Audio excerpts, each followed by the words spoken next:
You may think we know the pyramids of Giza. 3 giant pyramids, 1 massive sphinx, and endless desert around them. And then researchers go and find something totally unexpected. Another sphinx buried under the sand. A team of Italian scientists believe this structure could be hidden beneath the Giza Plateau. And they also think the entire area may have a huge underground complex stretching beneath the pyramids themselves.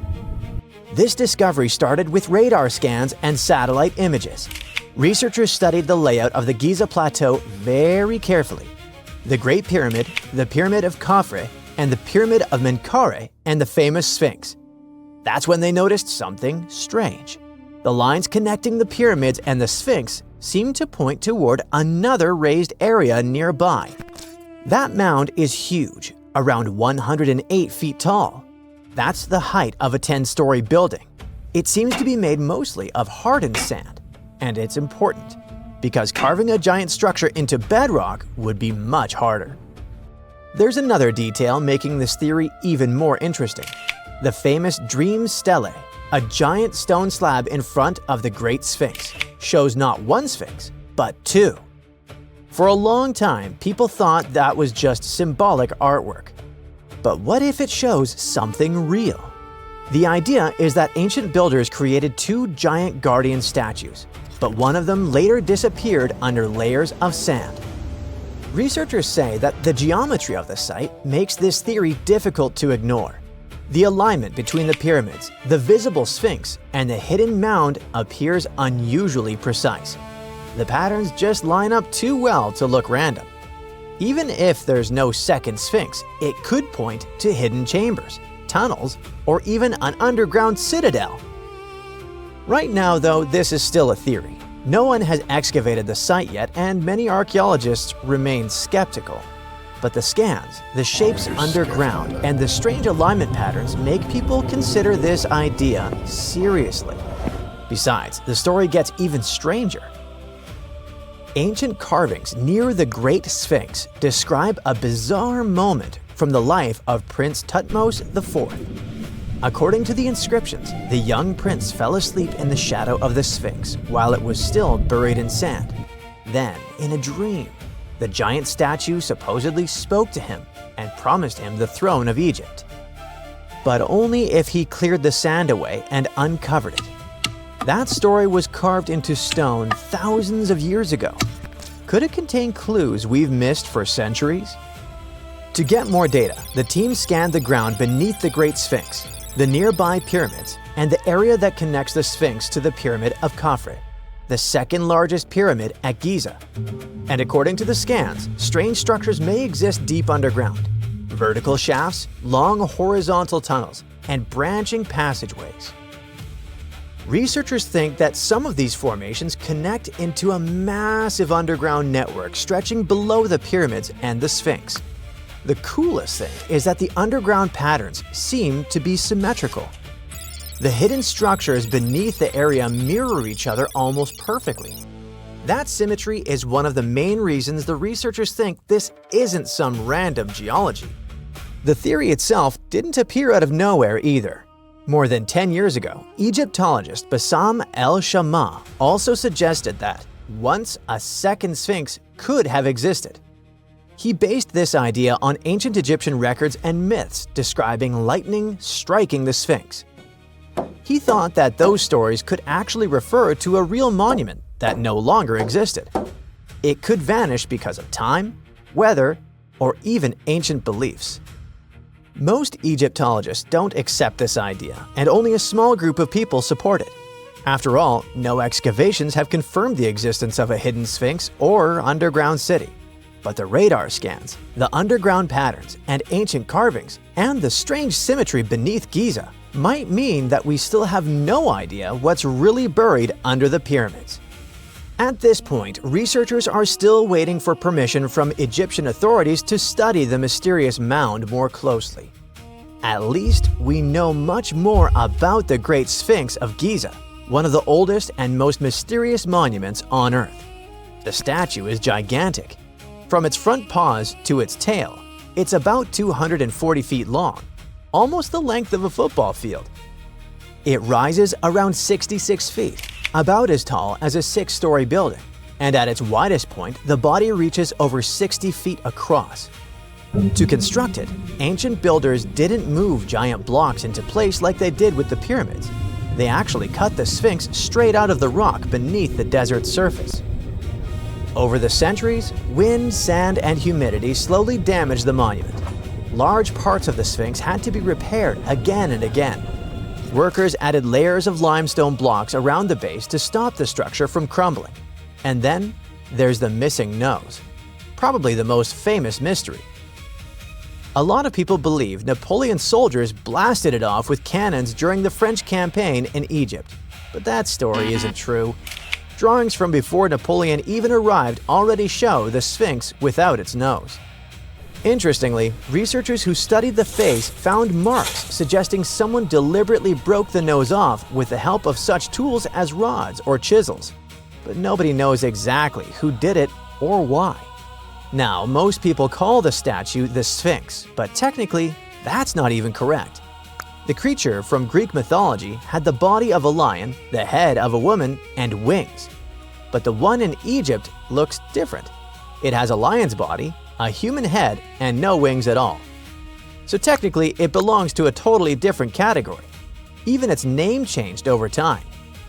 Ancient Egyptians didn't originally call it the Great Sphinx. Thousands of years ago, people linked it to powerful deities connected to the sun and the horizon. Later civilizations gave it completely different names, so the monument kept changing identities with time. Nobody truly knows who built it. A lot of experts believe Pharaoh Khafre ordered its construction around 2500 BCE because his pyramid and temples are nearby. Plus, the face of the Sphinx looks similar to the statues of him. But there's a problem. No inscription directly says he built it, so other researchers think someone else created it.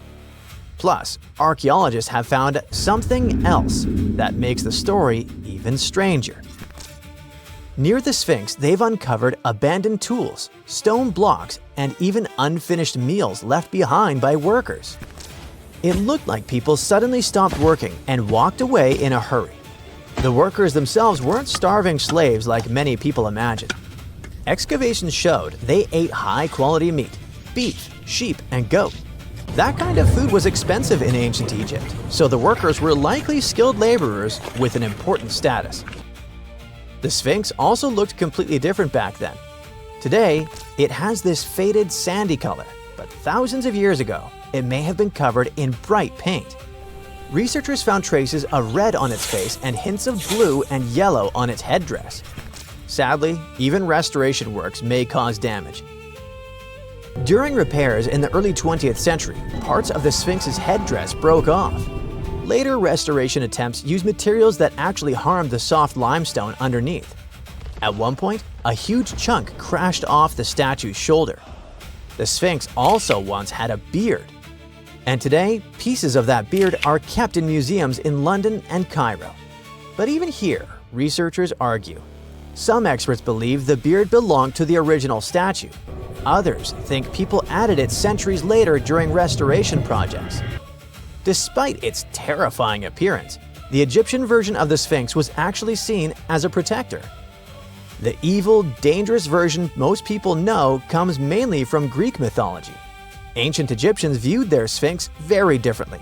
To them, it represented power, protection, and divine authority. There are countless doors all over the world that haven't been opened for decades, and even centuries. The question is why? It seems that nowadays you can open any door you want. The truth is that some doors were sealed for a grave reason. And so far, nobody has found out what treasures and mysteries they hide. Here are 4 doors that keep their secrets all too well. The Taj Mahal. First up, we've got the Taj Mahal in India, one of the most romantic places in the world. Shah Jahan commissioned it in 1631 and dedicated it to his 3rd wife, who he loved like crazy. They were married for 19 years and had a whopping 14 kids together. But unfortunately, she passed away while giving birth to their last baby. Shah Jahan was heartbroken and decided to build an epic tomb to remember her by. The construction took a whopping 20 years to finish. The building has quite an interesting layout. The design is super unusual with these four massive 130-foot tall minarets that stand on the corners of a huge platform. They're not just there for looks. Back in the 17th century, architects were having some serious issues with buildings collapsing under their own weight. So, the chief architect of the Taj Mahal made sure to place those minarets as far away from the tomb as possible. And he even tilted them in a way so that if they did fall, they wouldn't wreck the rest of the Taj Mahal. Talk about planning ahead. The Taj Mahal is hiding some crazy secrets. There are sealed rooms all over the place that nobody is allowed to enter. And if you check out photos of the building from the riverside, you can spot two basements. But guess what? They're sealed up too. Nobody knows what's inside or why they've been locked up since the time of Shah Jahan. Apparently, there's a good reason why those rooms are off limits. Some researchers think that they were built using marble, which turns into a different substance called calcium carbonate if it's exposed to carbon dioxide. And when that happens, little bits of marble start chipping off like crazy. To make matters worse, there's no air flowing into these rooms. That means that if too much CO2 builds up in the basement, the four minarets could collapse. But wait, there's more. Some people think that the body of Shah Jahan's wife can be found in one of these sealed-up rooms in pristine condition. Why not? Who knows what the mysterious rooms might keep? The Great Sphinx of Giza. The Great Sphinx of Giza is shrouded in mystery. It's not just the largest monolith statue in the world, but it's also a hybrid creature with a woman's head and a lion's body that originates from Egyptian and Greek mythology. It's also very ancient. It's estimated to be around 4,500 years old. The construction of this marvel took about 3 years and required 100 workers who were not slaves and were treated with delicacies like sheep and goat meat. It is also thought that it used to be much more massive than it is now. Archaeologists found huge stone blocks and abandoned toolkits near the site. However, the real secrets of the Sphinx lie underground, near its paws. A group of scientists used a seismograph to detect 2 hidden chambers beneath the Sphinx's paws. Some people think that these rooms might be the legendary Hall of Records, which holds ancient scrolls revealing the secrets of the universe.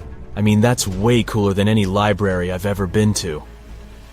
Rumor has it that the Egyptians even had info on Atlantis stashed down there, which is like a super old version of a conspiracy theory.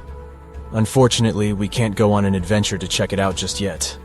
The chambers presumably have 2 entrances, but both remain sealed.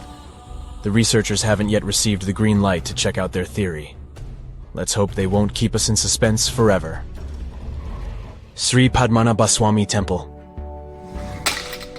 This temple is located in the beautiful state of Kerala in India. This temple is famous for more than just its breathtaking beauty. Underneath the temple there are 6 vaults, creatively named A, B, C, D, E, and F.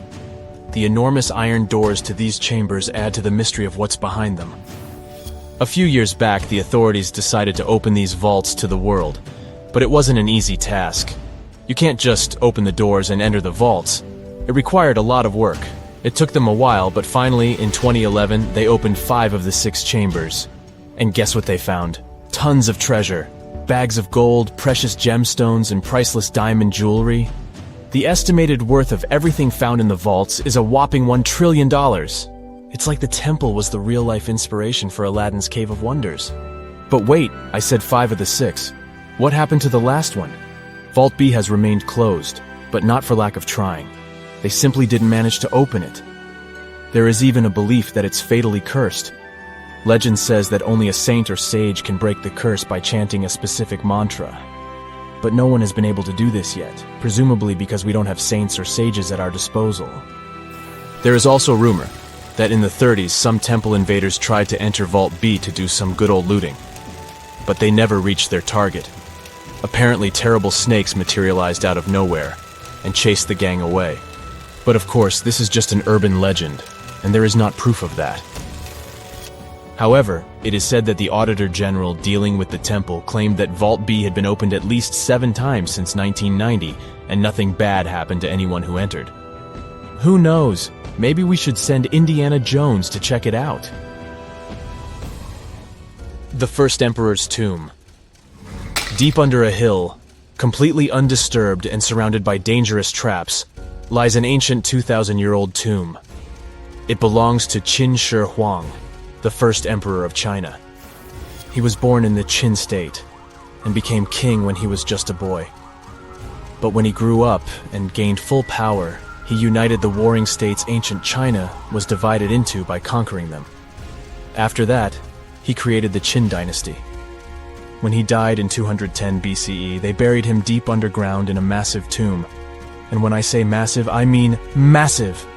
Back in 1974, some farmers in Xi'an, China, stumbled upon something strange while digging a well, a huge terracotta soldier. This discovery led to an extensive archaeological dig that has continued for over 40 years, revealing a collection of thousands of clay soldiers. The unique thing about these soldiers is that each one has its own unique features, from hairstyles to facial expressions. It's believed that there could be up to 8,000 of these soldiers, but only 2,000 have been found so far. Interestingly, the central tomb, which is believed to be the resting place of the emperor, is still untouched. In ancient records, there are references to a vast underground city that the emperor built, complete with scenic towers, palaces, and whatnot. Sima Qian, a Han Dynasty historian, wrote that the tomb was adorned with treasures and had space for hundreds of officials, but the lack of technology to properly examine the site is what's holding things up. Qin Shi Huang was surrounded by liquid mercury in his tomb, with two of the streams representing the major rivers of China, Yellow River and Yangtze. The ancient Chinese believed that mercury could provide immortality, but it could have also caused the emperor's death since he regularly took mercury pills to prolong his life. The dangerous levels of mercury contamination in the soil near the tomb are the main reason why scientists are reluctant to explore it. It could be very dangerous both for people and for the environment. Now, if I had to choose which door to open, I'd probably go for the one that doesn't lead to a tomb surrounded by poisonous mercury. Call me crazy, but I'd like to avoid any potential health hazards. Hey, I bet you didn't know that trees used to grow in the middle of Egypt's barren, sun-roasted Sinai desert. It's true. If you can't picture it, I don't blame you. But archaeologists have recently stumbled upon a tree-lined boulevard. Yep, an actual green avenue, leading to a massive ancient fortress. No, this isn't some mirage or an overactive imagination, although I do have one. But it's turning our ideas of ancient Egyptian desert life upside down. Let's rewind a bit. The site in question is called Tel Abu Saifi, located in the northern part of the Sinai Peninsula. For a long time, it was known as a dusty archaeological footnote, the home of ruins from the Ptolemaic and Roman periods. You know, the era after Alexander the Great swaggered through Egypt and the Roman Empire called dibs. But recently, Egypt's Ministry of Tourism and Antiquities decided to give it a fresh dig. And what they found out turned to be more than just a forgotten outpost. We're talking about a full-on military fortress with defensive trenches, paved roads, lime kilns, barracks for soldiers, and even room for their families. A whole bunch of living quarters right in the middle of a desert doesn't feel very homey until you remember our star, the unexpected Green Avenue. This road was over 300 feet long and 36 feet wide, as long as an American football field, paved with limestone slabs and lined with more than 500 clay planting pits. These weren't for show, they held actual trees, creating a shaded tree-line entrance straight to the fortress. Imagine walking through that, the sun blazing overhead, and suddenly, blessed shade. Ooh. Now, that's not just a grand entrance, that's an ancient red carpet, or maybe a green one. But this wasn't about curb appeal. The existence of hundreds of trees in a desert landscape over 2,000 years ago tells us something big. You see, the Ptolemaic Egyptians weren't simply good at building monuments, they were also masters of water management. In a place where rainfall is rarer than a selfie with a pharaoh, they somehow found a way to grow rows of trees. Now, let that sink in. To irrigate that many trees in a desert, they must have had a sophisticated irrigation or water transport system, something capable of moving and distributing water efficiently in this harsh climate. Maybe they channeled groundwater, or maybe they captured seasonal rain, or maybe ancient sprinkler systems. Okay, maybe not that fancy. But still, it's clear they were ahead of their time. Here's the thing, we already know the Egyptians mastered water control. They harnessed the Nile with ditches and canals to feed distant fields. So irrigation wasn't exactly a mystery to them. They had the skills and the knowledge. And sure, scientists still debate what the Sinai climate was like 2,000 years ago, but many believe it may have once been greener. After all, take one look at those dramatic mountains and rocky landscapes, shaped and sculpted as if by brute force of ancient rivers. And it's hard not to think that water once played a bigger role out there. Plus, archaeologists have found tons of evidence showing that Ptolemaic Egyptians cultivated fruits, vines, and trees on a large scale. In other words, growing a forest in a desert might feel wild to us, but to them, it was just another Tuesday. And now, this green avenue is making archaeologists wonder, what if similar irrigation systems were used elsewhere, say for transporting the enormous stones used to build the pyramids? There's already a theory that ancient rivers or human-made canals helped move those stones. And the Tel Abu Saifi discovery? Well, it might just be the missing puzzle piece. This isn't just a dream. Back then, rivers were like highways, power grids, and cargo trains of the ancient world, all rolled into one. Egyptians used them for everything: irrigating crops, trading goods, powering industry, and even mobilizing for war. If you were doing something important, odds are it involved a river. But wait, it gets even better. Excavations revealed deep defensive trenches, like ancient moats, dug more than 6 feet deep around the fortress. Those weren't just muddy ditches. They were part of an elaborate defense system designed to be filled or bridged to control access. Think of it as ancient Egypt's version of a retractable security gate, minus the hydraulics. And while the trenches were keeping intruders out, life inside the fortress was bustling. Remember how we said archaeologists had found military housing units? It turns out soldiers might have lived there with their families. So this wasn't just a barracks, it was a thriving community, with meals, routines, kids playing, and probably a whole lot of ancient gossip flying around the dinner table. In addition to all the military stuff, researchers found 4 massive lime kilns used to produce quicklime, an essential ingredient for making construction mortar. These kilns are a big deal because they suggest that during the later Roman period, Tel Abu Saifi turned into an industrial hub. It was like the Home Depot of ancient Egypt, churning out materials to build and repair buildings. But here's where the plot thickens. Underneath all of this, beneath the roads, the trenches, the kilns, archaeologists found the corners of an even older structure, a mystery building. Could it be the remains of a third, much older fortress? Or an ancient cemetery or lost city? Nobody knows yet, but one thing's clear, this story isn't over. Honestly, this might be the coolest archaeological cliffhanger of the decade. So, what does this all mean?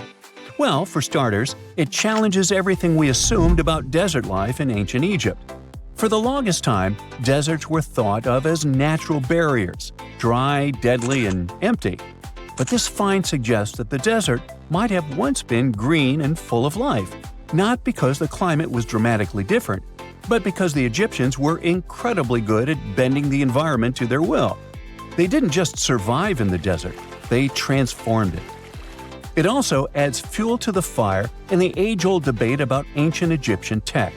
If they could build a fortress with tree-lined roads, moats, irrigation, and industry in the middle of the Sinai, is it really such a stretch to imagine they could engineer water channels to move pyramid stones? Forget the Ancient Aliens TV show. Sure, it's entertaining, I'll give you that, but it makes us forget something crucial. Those people were brilliant. A lot of what we call modern technology is recycled ancient ingenuity. And who knows how much knowledge we've lost over time. Meanwhile, the dig continues. Scientists are now mapping the entire Tel Abu Saifi site, trying to piece together how all the structures connect. Some want to analyze soil samples to find traces of old tree roots and maybe even figure out what kinds of trees once grew there. Imagine if they were date palms. We might be looking at the world's oldest snack lane. You already know that the implications of the discoveries don't stop with history books, right? This kind of discovery has modern relevance too. Our world is going through a lot of change, with crazy weather and huge heat waves. So maybe we should be asking, what can we learn from ancient civilizations that once made the desert bloom? If nothing else, Tel Abu Saifi reminds us that the ancient Egyptians were more than just pharaohs, pyramids, and mummies. They were visionary planners, eco-architects, and straight-up problem solvers. They didn't wait for nature to hand them what they needed. They engineered it. And thanks to discoveries like this, we're getting a clearer picture of just how advanced and, frankly, how cool ancient Egyptian civilization really was. So next time someone tells you deserts are just empty wastelands, you can hit them with this fun fact.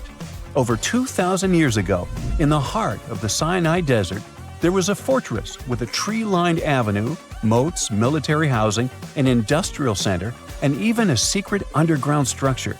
Take that, sand dunes! Who knows what else is still buried out there, waiting to rewrite history? When you hear the word mummy, you might get a chill down your spine. That's because most of us associate this word with those creepy characters we've seen in some scary movies. But in reality, mummies have helped us understand a lot about ancient civilizations, their rulers, and about how people used to deal with losing their loved ones. The people most famous worldwide for their mummies are the ancient Egyptians. They believed that some sort of existence after passing away was possible, if certain conditions were met. That's why they insisted on preserving the human body through the process of mummification and placing the mummy in a furnished tomb, kind of like giving it a fully functioning apartment of its own. Why did they believe in this? Well, because they were deeply connected to their natural environment for the most part. They saw the natural cycles around them, like how the sun rose every day, followed by the moon, or how new life was always sprouting from plants, even after they had wilted away. They also believed that the powerful spirit Osiris, who represented the cycle of passing away and resurrection, played a role in this process. To prepare for the afterlife, the ancient Egyptians followed certain rituals, like mummification, which involved using materials like honey, resins, and incense to preserve the body. There's no other mummy more popular than that of King Tut. He was a young pharaoh who ruled over 3,000 years ago in Egypt. The problem with discovering ancient royal tombs is that most of such burial sites were previously robbed.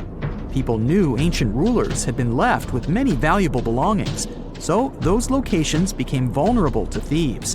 When King Tut's tomb was opened in 1922, people were excited because it had not been robbed, like many other previously discovered royal tombs. That's how well hidden it was. Inside, his mummy was encapsulated in a total of 3 coffins, including one made of gold. The objects found in his tomb showed us what ancient Egypt was like, and studying his mummy also helped us learn about the culture and practices popular at the time when he passed away. We also learned about his family by looking at his DNA. Scientists were able to discover that he had had a disease called malaria and a problem with his foot that might have made it hard for him to walk. Ramses II was another pharaoh in Egypt who ruled for 68 years, which was quite a lot back in the day.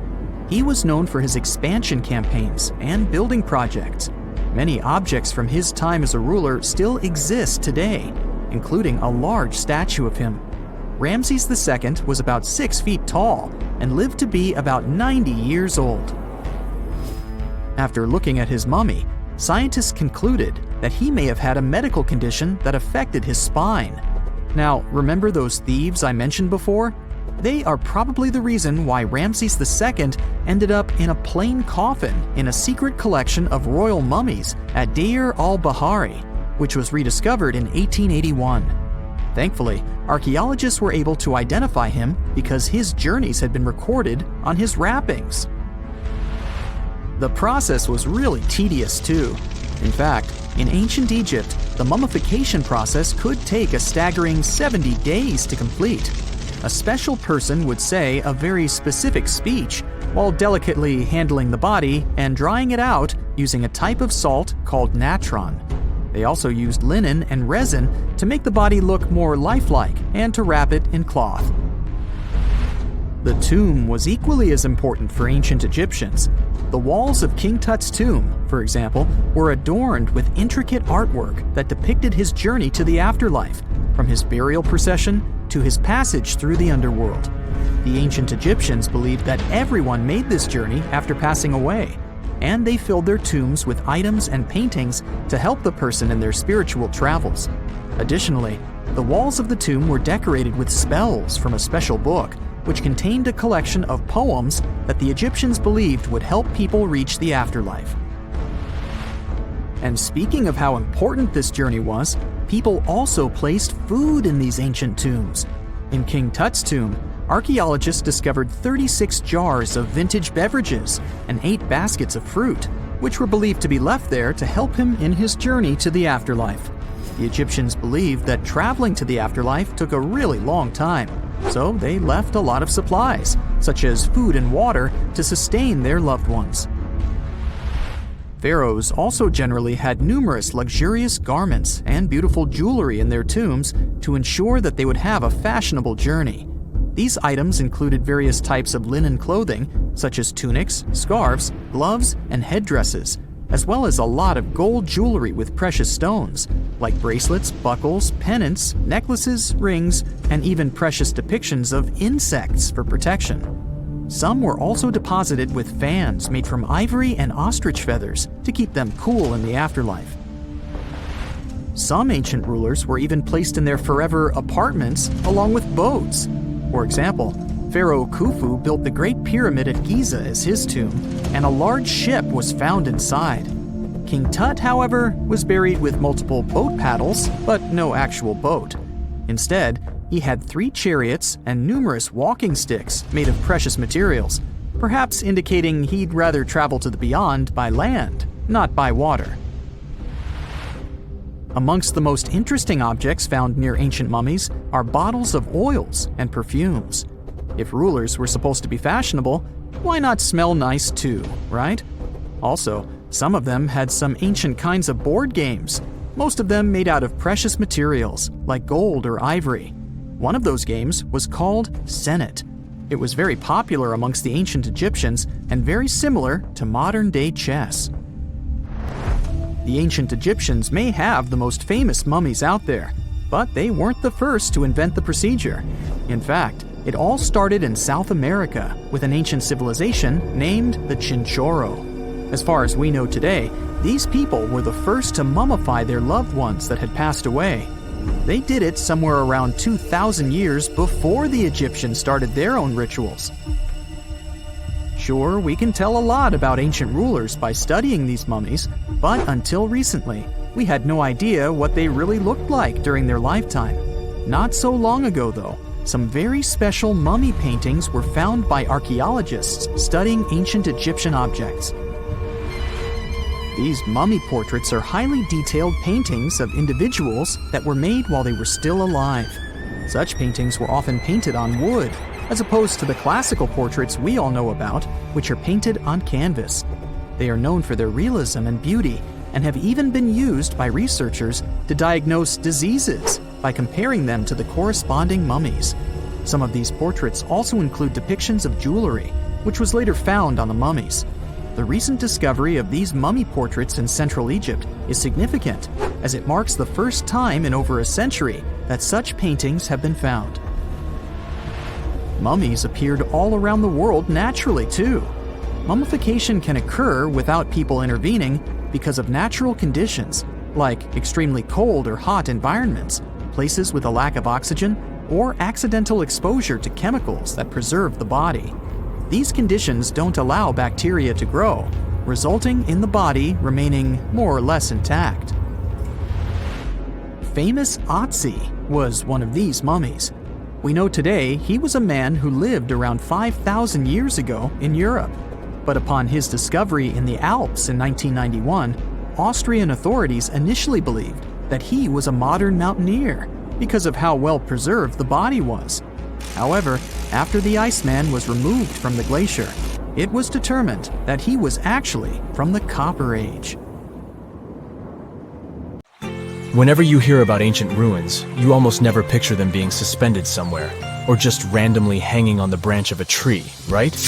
In fact, for most of the ancient artifacts we have exposed in museums all over the world, archaeologists did quite an impressive amount of digging.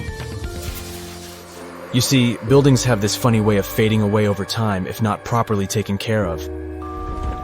Sometimes we need to reuse some building materials, so an older construction may be sacrificed in the process. Other times, houses are abandoned, and once they are exposed to the elements on the surface, like rain or sunlight, they don't really stand a chance. Some just simply crumble away due to good old erosion. So the only way a piece of architecture can survive the test of time is if it's somehow gotten buried deep down. Now, how did they end up buried in the first place? Well, it's quite the comedy of errors. Ancient cities had a habit of gradually raising their ground level like a kid adding toppings to their ice cream sundae. You see, these settlements were always busy collecting food and building materials to keep up with their ever-growing population. But hey, who has time to deal with waste and rubbish? It wasn't exactly high on their to-do list back in the day. So when it came to building new houses, ancient civilizations found it much easier to save their sweat and tears by piling up the rubble and constructing right on top. But that's not all. Rivers would also occasionally flood and deposit a layer of sediment on the city floors, further encapsulating those ancient constructions. And in those dry regions like the desert, where the wind likes to show off its sand and dust dance moves, you can bet it was a constant struggle to keep the establishments clean. One hilarious example is the Sphinx, which had its head buried in sand until a group of archaeologists unearthed it in 1817. Some ancient towns eventually got covered up because they were completely abandoned. With less human activity to control their expansion, plant seeds couldn't resist the opportunity and sprouted all over the place. They gobbled up carbon dioxide from the air and grew, adding more and more bulk to the ground. Those cheeky roots even decided to stabilize the soil made from decaying plant matter, creating layers upon layers of earthy goodness. It's like the ultimate DIY project Mother Nature embarked on, with plants as her loyal helpers. The act of digging into the secrets of ancient civilizations is not just about unearthing a lost world. It's also an epic quest to reveal the hidden treasures beneath layers of history. But how do archaeologists know where to dig in the first place? If everything is covered in layers upon layers of sediments, debris, and plant roots, they must have some sort of system they rely on before embarking on a new project, right? For starters, they're not always the ones suggesting an archaeological dig in a certain location. Let me explain. Let's say you're a contractor and you want to build a new fancy apartment complex in your city. Some local legislations have certain requirements before your project can start, though. For instance, before anyone starts building on a piece of land, they might need to bring in specialists to check the soil. These clever folks can be archaeologists, geologists, or paleontologists, and they need to keep an eye on things during development. If any artifacts or ecofacts, fancy word for organic remnants, are discovered, these experts swoop in to excavate and study them. But what about sites that have nothing to do with bulldozers and yellow hats? Archaeologists have more than one trick up their sleeves when it comes to locating ancient hotspots. They dive deep into historic records with a healthy dose of detective work. By sniffing out old documents and maps, they can piece together the puzzle of human activity in a specific area. If a site has been visited before, it's even better. Finding records of past excavations or historical accounts can give archaeologists lots of information on where to continue their treasure hunt. Before archaeologists start swinging their shovels, they engage in a bit of a visual scan mission.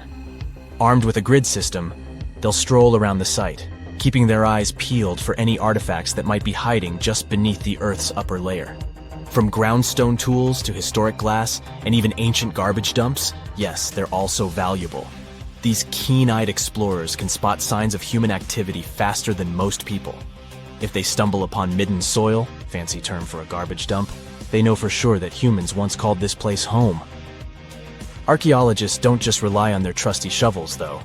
They have an arsenal of gadgets to aid in their search for hidden wonders. Geophysical tools are like their secret weapons. Take the resistivity meter, for example. This clever contraption measures the electrical component of the soil and any buried features or artifacts. A buried wall, for instance, will create a different resistivity reading than the surrounding soil.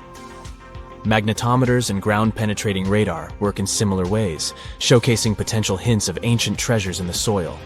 And who could forget our trusty old friend, the GPS? It helps archaeologists map out precise locations, like a high-tech treasure map, leading them straight to their pot of gold.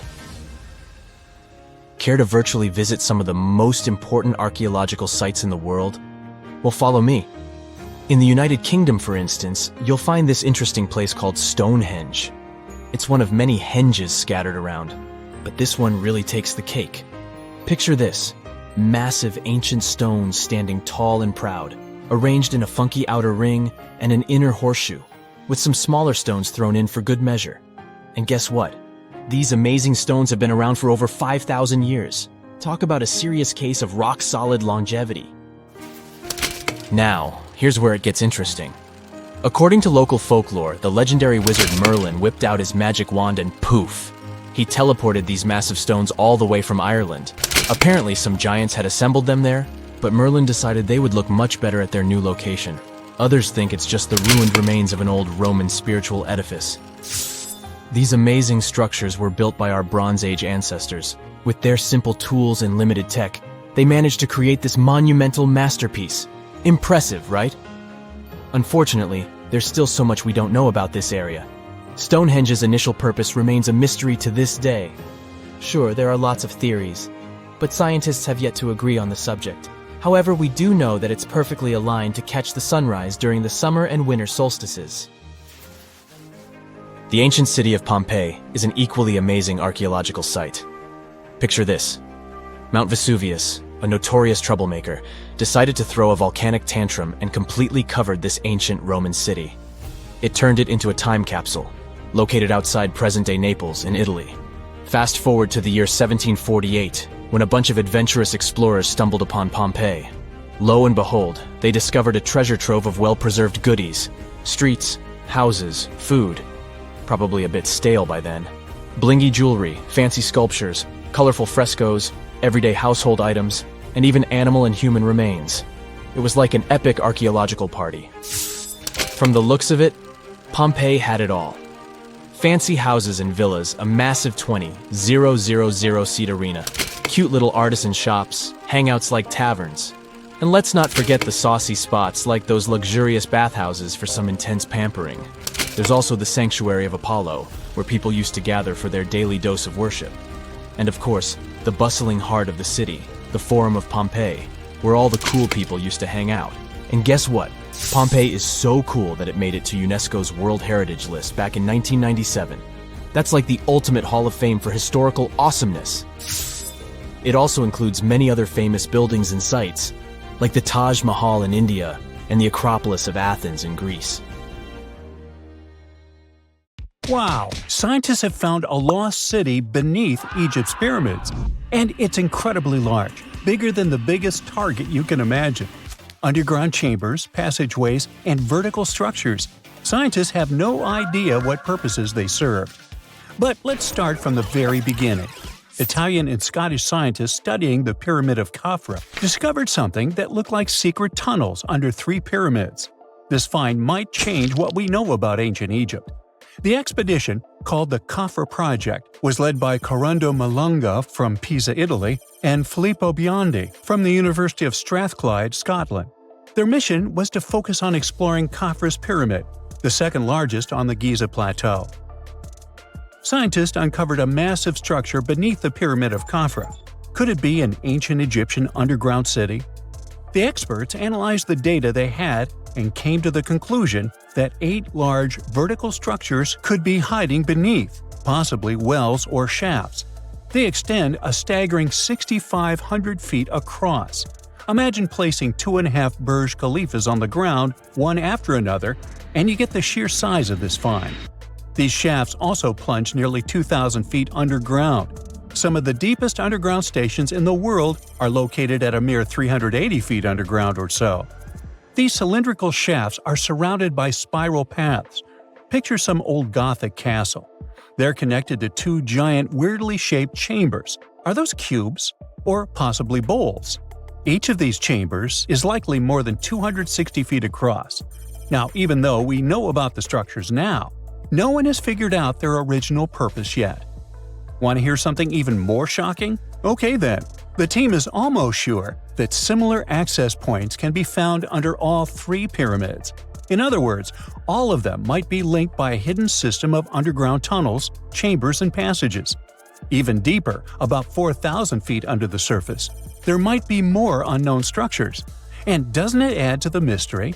But the coolest news is that, according to some team members, these hidden structures near Giza pyramids could align with the legendary Halls of Amenti. In ancient Egyptian mythology, it's a place where people are believed to arrive when they're close to the end of their days. There, they are said to take a 3-day-long trial, facing their biggest fears. Now, how did scientists even discover these hidden spaces? To uncover them, researchers used 2 satellites positioned 420 miles above Earth.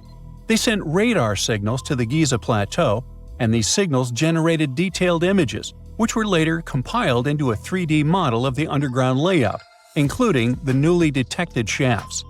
Then, using synthetic aperture radar or SAR technology, which is a type of radar that can penetrate through stone, the team also spotted 5 small room-like structures hidden deep within the pyramid.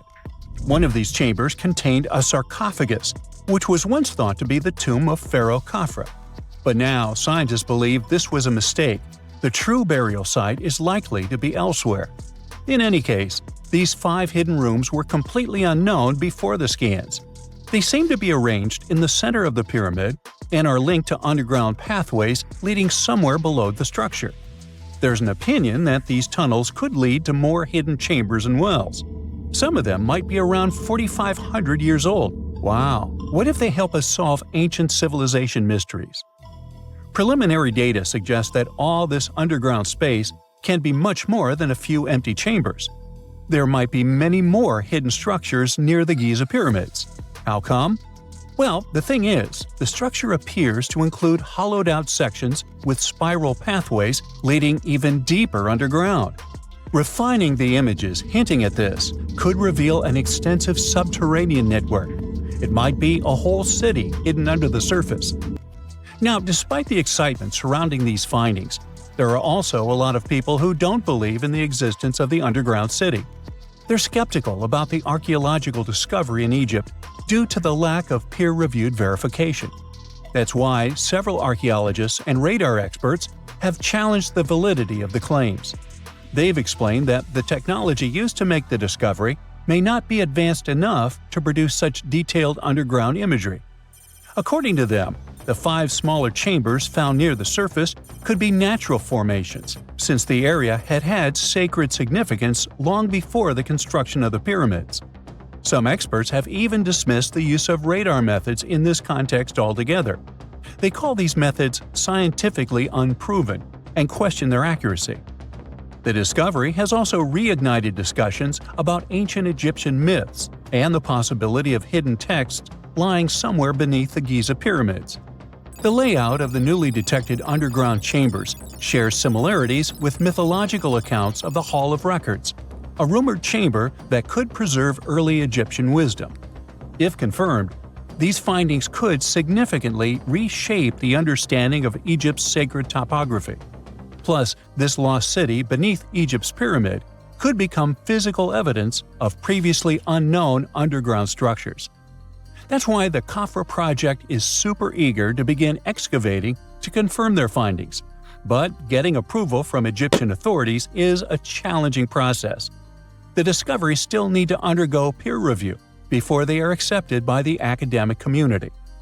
By the way, this recent archaeological discovery in Egypt comes on the heels of another discovery involving a weird structure beneath the Royal Giza Cemetery, which researchers believe is unnatural in origin.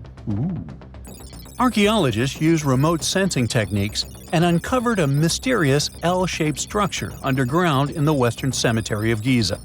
This area is known to house burials of royal family members and high-ranking officials.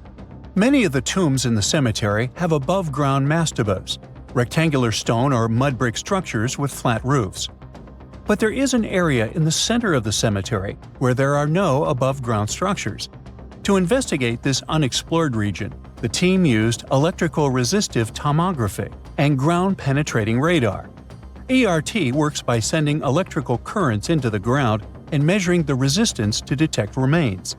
As for GPR, it sends radar into the ground and maps the structures based on the radar's return. The team found an anomaly about 6.5 feet beneath the surface. It appeared to be an L-shaped structure measuring at least 33 feet in length. The readings suggested that the structure had been backfilled with sand after its construction. This made the team hypothesize that it could be a mix of sand and gravel, or possibly an air void. This anomaly was classified as a highly resistive structure, which meant it didn't occur naturally. Motoyuki Sato, the study's lead author and professor at Tohoku University in Japan, claims that the structure is not a natural formation due to its sharp shape. Another weird thing about ancient Egyptian pyramids is that historians have long believed that they were built primarily for royals and high-status individuals who had the wealth and power to create such massive structures. However, new research from the archaeological site of Tombos in modern-day Sudan challenges this assumption. The thing is, Tombos' pyramid may have served as burial sites for low-status workers as well as elites. The hard-working members of ancient communities may have found their last resting place in some of the most visible monuments, including the pyramids. Located along the Nile River in the ancient region of Nubia, Tombos became part of Egypt after its conquest of the area around 1400 BCE. That's when Egypt established the site to strengthen its colonial control. Workers at Tombos built pyramids, but those were much more modest than the famous pyramids of Giza. The research team reanalyzed 110 human skeletons from Tombos, originally studied in 2012. In particular, they examined the entheses, the areas where tendons and ligaments attach to bones. Such an analysis can give us insights into the amount of physical labor a person performed.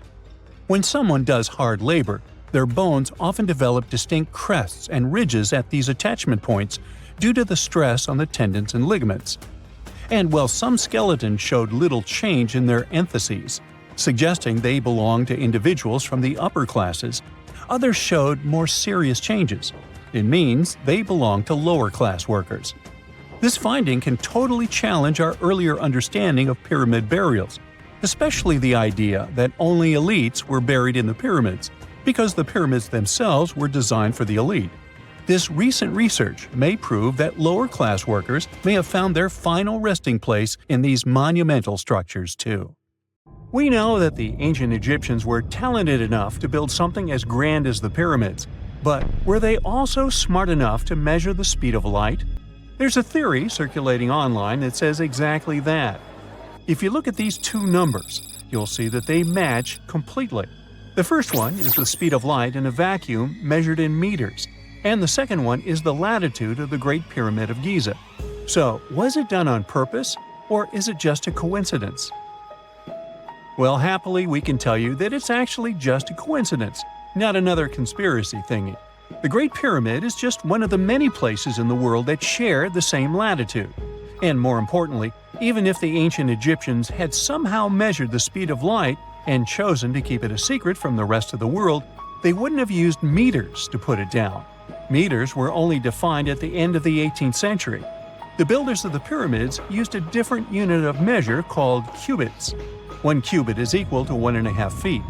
Cubit was based on the length of the arm from the elbow to the tip of the middle finger, and it became popular in the ancient world.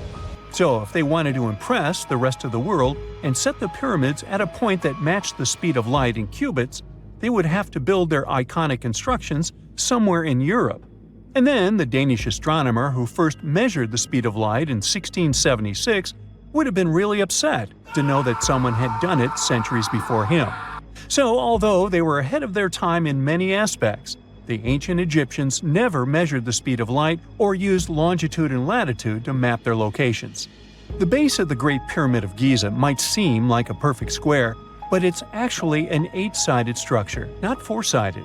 Each of its 4 sides has a subtle concave indentation that splits it evenly from base to tip. The official version is that a British pilot was the first to notice it in 1940 while flying over the pyramid. He took a photograph that showed shadows highlighting these indentations. Some people think these lines are only visible from above and can best be seen at dawn and dusk during the spring and autumn equinoxes.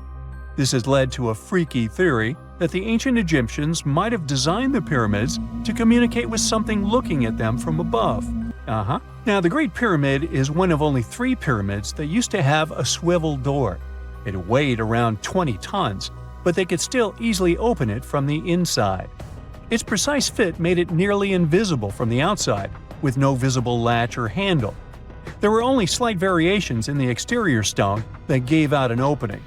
The other 2 pyramids with similar doors belonged to Khufu's father and grandfather. The Great Pyramid also has a hidden void at least 100 feet long that was only found in 2017. We still don't know what lies within the space, what purpose it served, or if it is the only space of its kind. Researchers used the same tech to see through cathedral walls, Mayan pyramids, and even volcanoes. It depends on a natural shower of subatomic particles called muons. They pass more easily through empty space than through solid materials. So if they arrange multiple muon detectors around a structure, scientists can map out its solid and empty areas. A team of scientists placed muon detectors inside the Great Pyramid and allowed them to gather data for months. Scientists have analyzed samples of the mortar used to build the pyramids many times.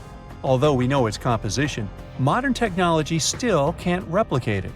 The mortar is mostly made from processed gypsum, but it wasn't used like the cement we use for bricks today. Instead, they used it to support the joints between the massive stones as they were set in place. The estimated amount they needed to construct the Great Pyramid was around 500,000 tons of mortar. The gypsum mortar is stronger than the stones themselves and has held up for thousands of years. Now, all 4 sides of the Great Pyramid are aligned with the cardinal points – north, south, east, and west. According to geologist and engineer Glenn Dash, the alignment is accurate to within 4 minutes of arc, or 1/15 of a degree. The architects managed to achieve this without modern tools like drones, blueprints, or computers. Many researchers try to explain this construction miracle. Maybe they used the pole star or the sun's shadow. Dash recently proposed a new, simpler idea. The Egyptians might have used the autumnal equinox to align the pyramids. It happens twice a year when the Earth's equator passes through the center of the sun's disk, making day and night nearly equal in length. To test his theory, Dash conducted an experiment on the 22nd of September 2016, the first day of the fall equinox. He used a special rod the Egyptians had to cast a shadow and tracked its tip at regular intervals, forming a smooth curve. By connecting 2 points of the curve with a taut string, he created an almost perfect east-west line. Dash noted that on the equinox, the shadow's tip runs in a straight line, nearly perfectly east-west, and with a slight counterclockwise error. There's a similar error in the pyramids. Although his experiment was conducted in Connecticut, Dash believes that the same method would work in Egypt. All the ancient Egyptians needed was a clear, sunny day. They could determine the fall equinox by counting 91 days from the summer solstice. But they left us few clues, and no engineering documents or architectural plans have been found that explain their methods. So they might have mapped shadows, but it's not definite. Now, scientists have long wondered how heavy stone blocks were carried to the pyramid sites, and they might finally have an answer.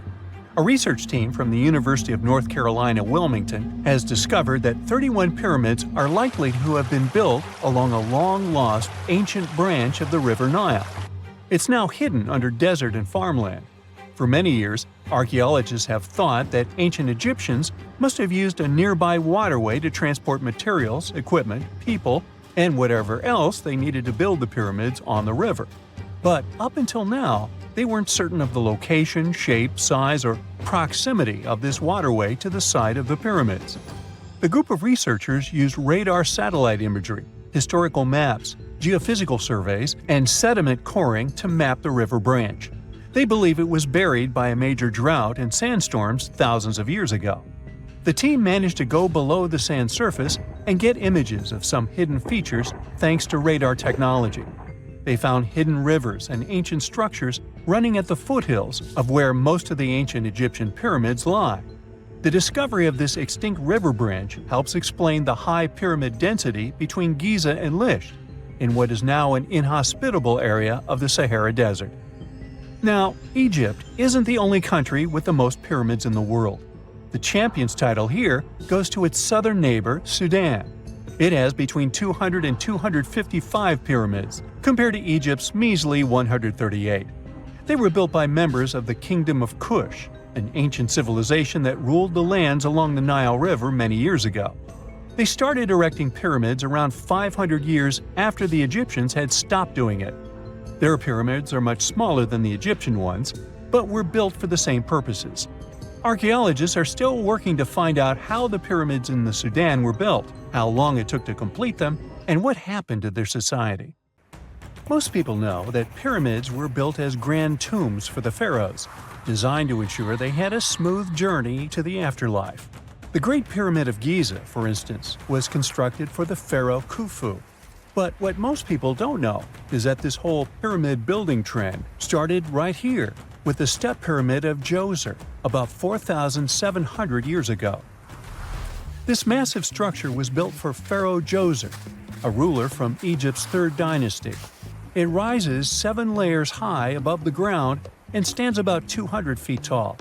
We think of it today as a phenomenal architectural project, but for ancient Egyptians, the step pyramid of Djoser turned out to be more like a massive experiment, a trial run, if you will, to perfect their building skills before they moved on to even more ambitious pyramids.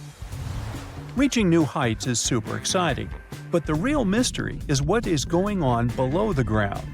In this pyramid's underground labyrinth, there is a network of tunnels stretching about 3.5 miles long, and some researchers believe these tunnels might have been part of a sophisticated water system that could completely change what we think about pyramid construction. Let's talk about this massive complex located in Saqqara. Surrounding the pyramid, there's what's known as a dry moat, a continuous trench that is up to 164 feet wide and almost 2 miles long. It forms a sort of rectangular shape around the pyramid. This trench has an average depth of about 65 feet.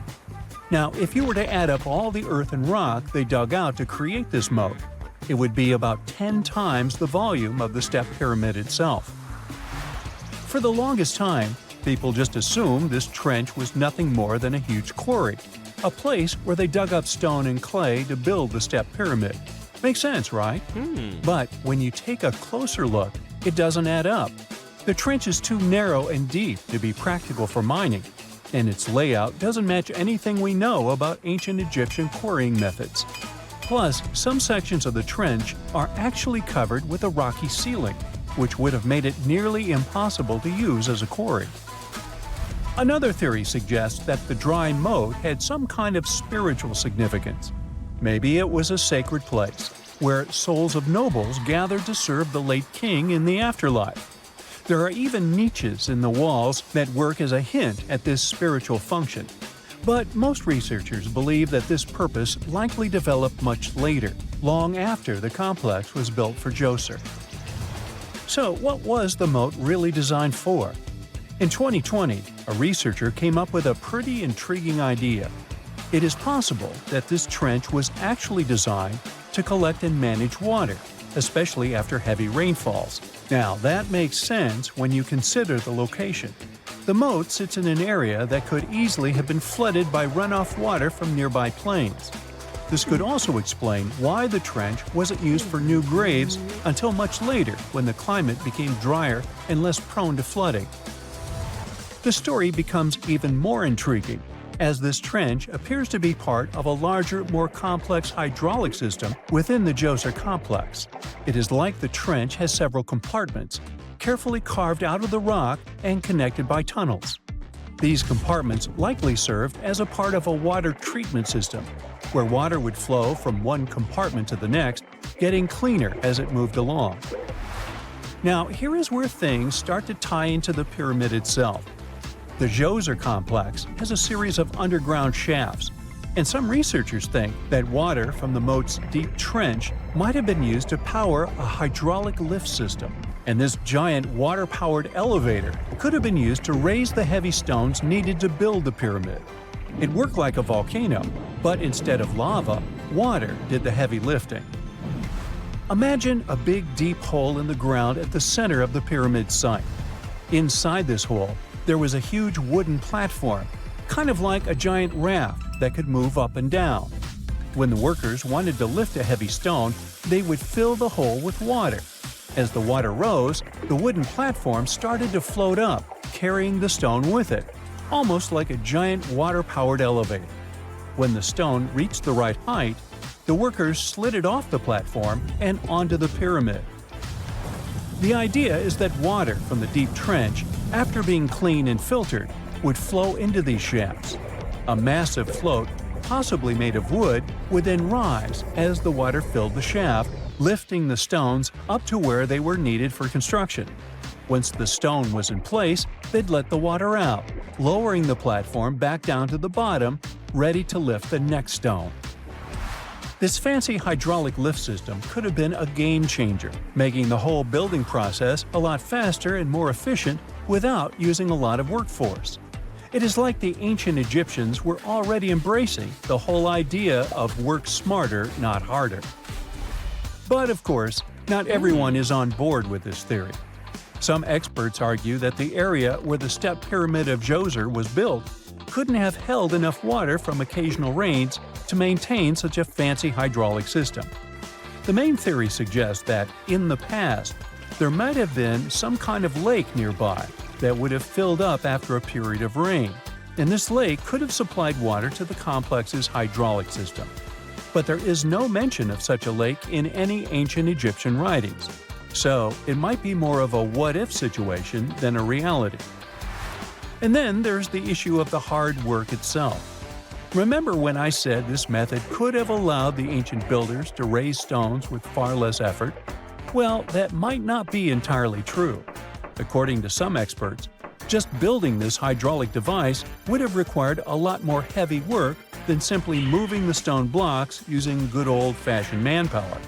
And let's not forget, the step pyramid of Djoser is like a baby pyramid compared to those that came later.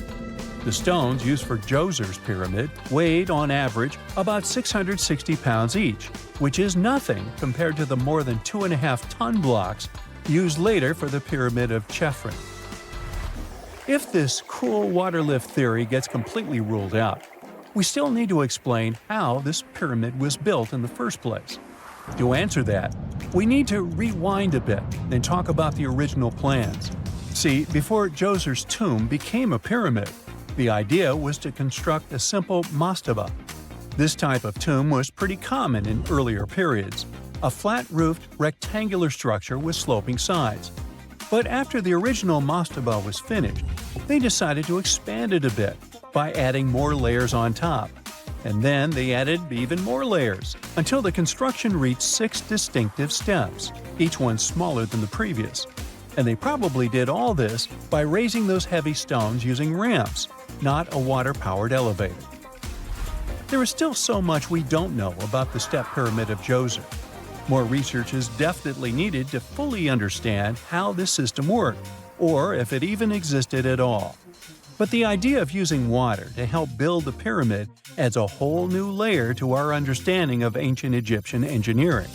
It's a powerful reminder of just how clever and resourceful those builders were, using the natural landscape and the power of water to create one of the most iconic monuments in history.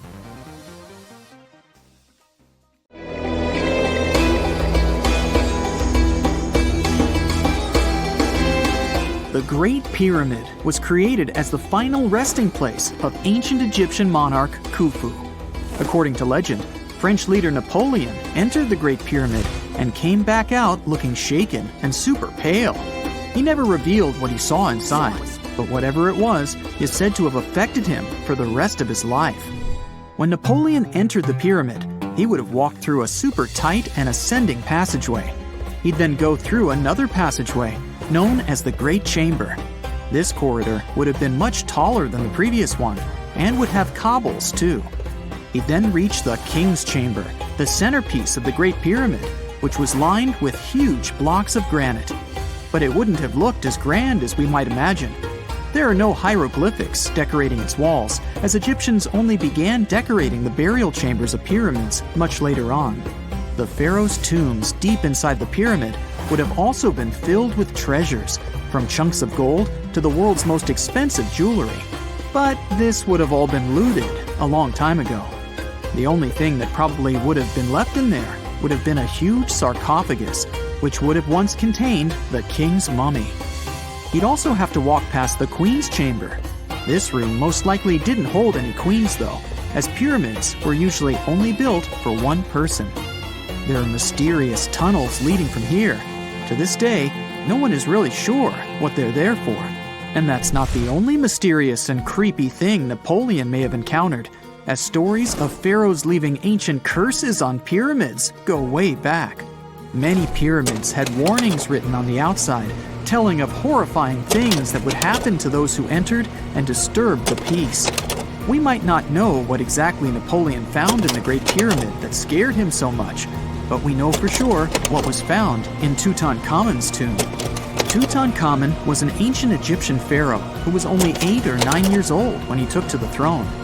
He became a cultural phenomenon when his tomb was discovered almost completely intact in 1922. His pyramid sits in the Valley of Kings in Thebes, modern Luxor, which is in Egypt. Unlike the Great Pyramid, Tutankhamun's tomb was covered in beautiful wall decorations. The walls told the story of how he would travel to the afterlife through the underworld. Egyptians believed all people would have to take this journey, so they would fill their tombs with objects and paintings to help them get there. There'd also be spells painted on the walls. They believed this would help people pass over to the next realm. The journey would be pretty long, and for that reason, the ancient Egyptians would also fill the pyramids with food. Tutankhamun's pyramid was filled with 8 fruit baskets. They even found something called gingerbread fruit in there. The rooms were jam-packed with furniture, statues, clothes, and staffs, amongst a whole bunch of other things. You'd likely find a lot of clothes and expensive jewelry in the pyramids as well. The ancient Egyptians wanted their ancestors to travel in style to the afterlife. They put Tutankhamun in his final resting place with over 50 pieces of clothing, all of the highest quality.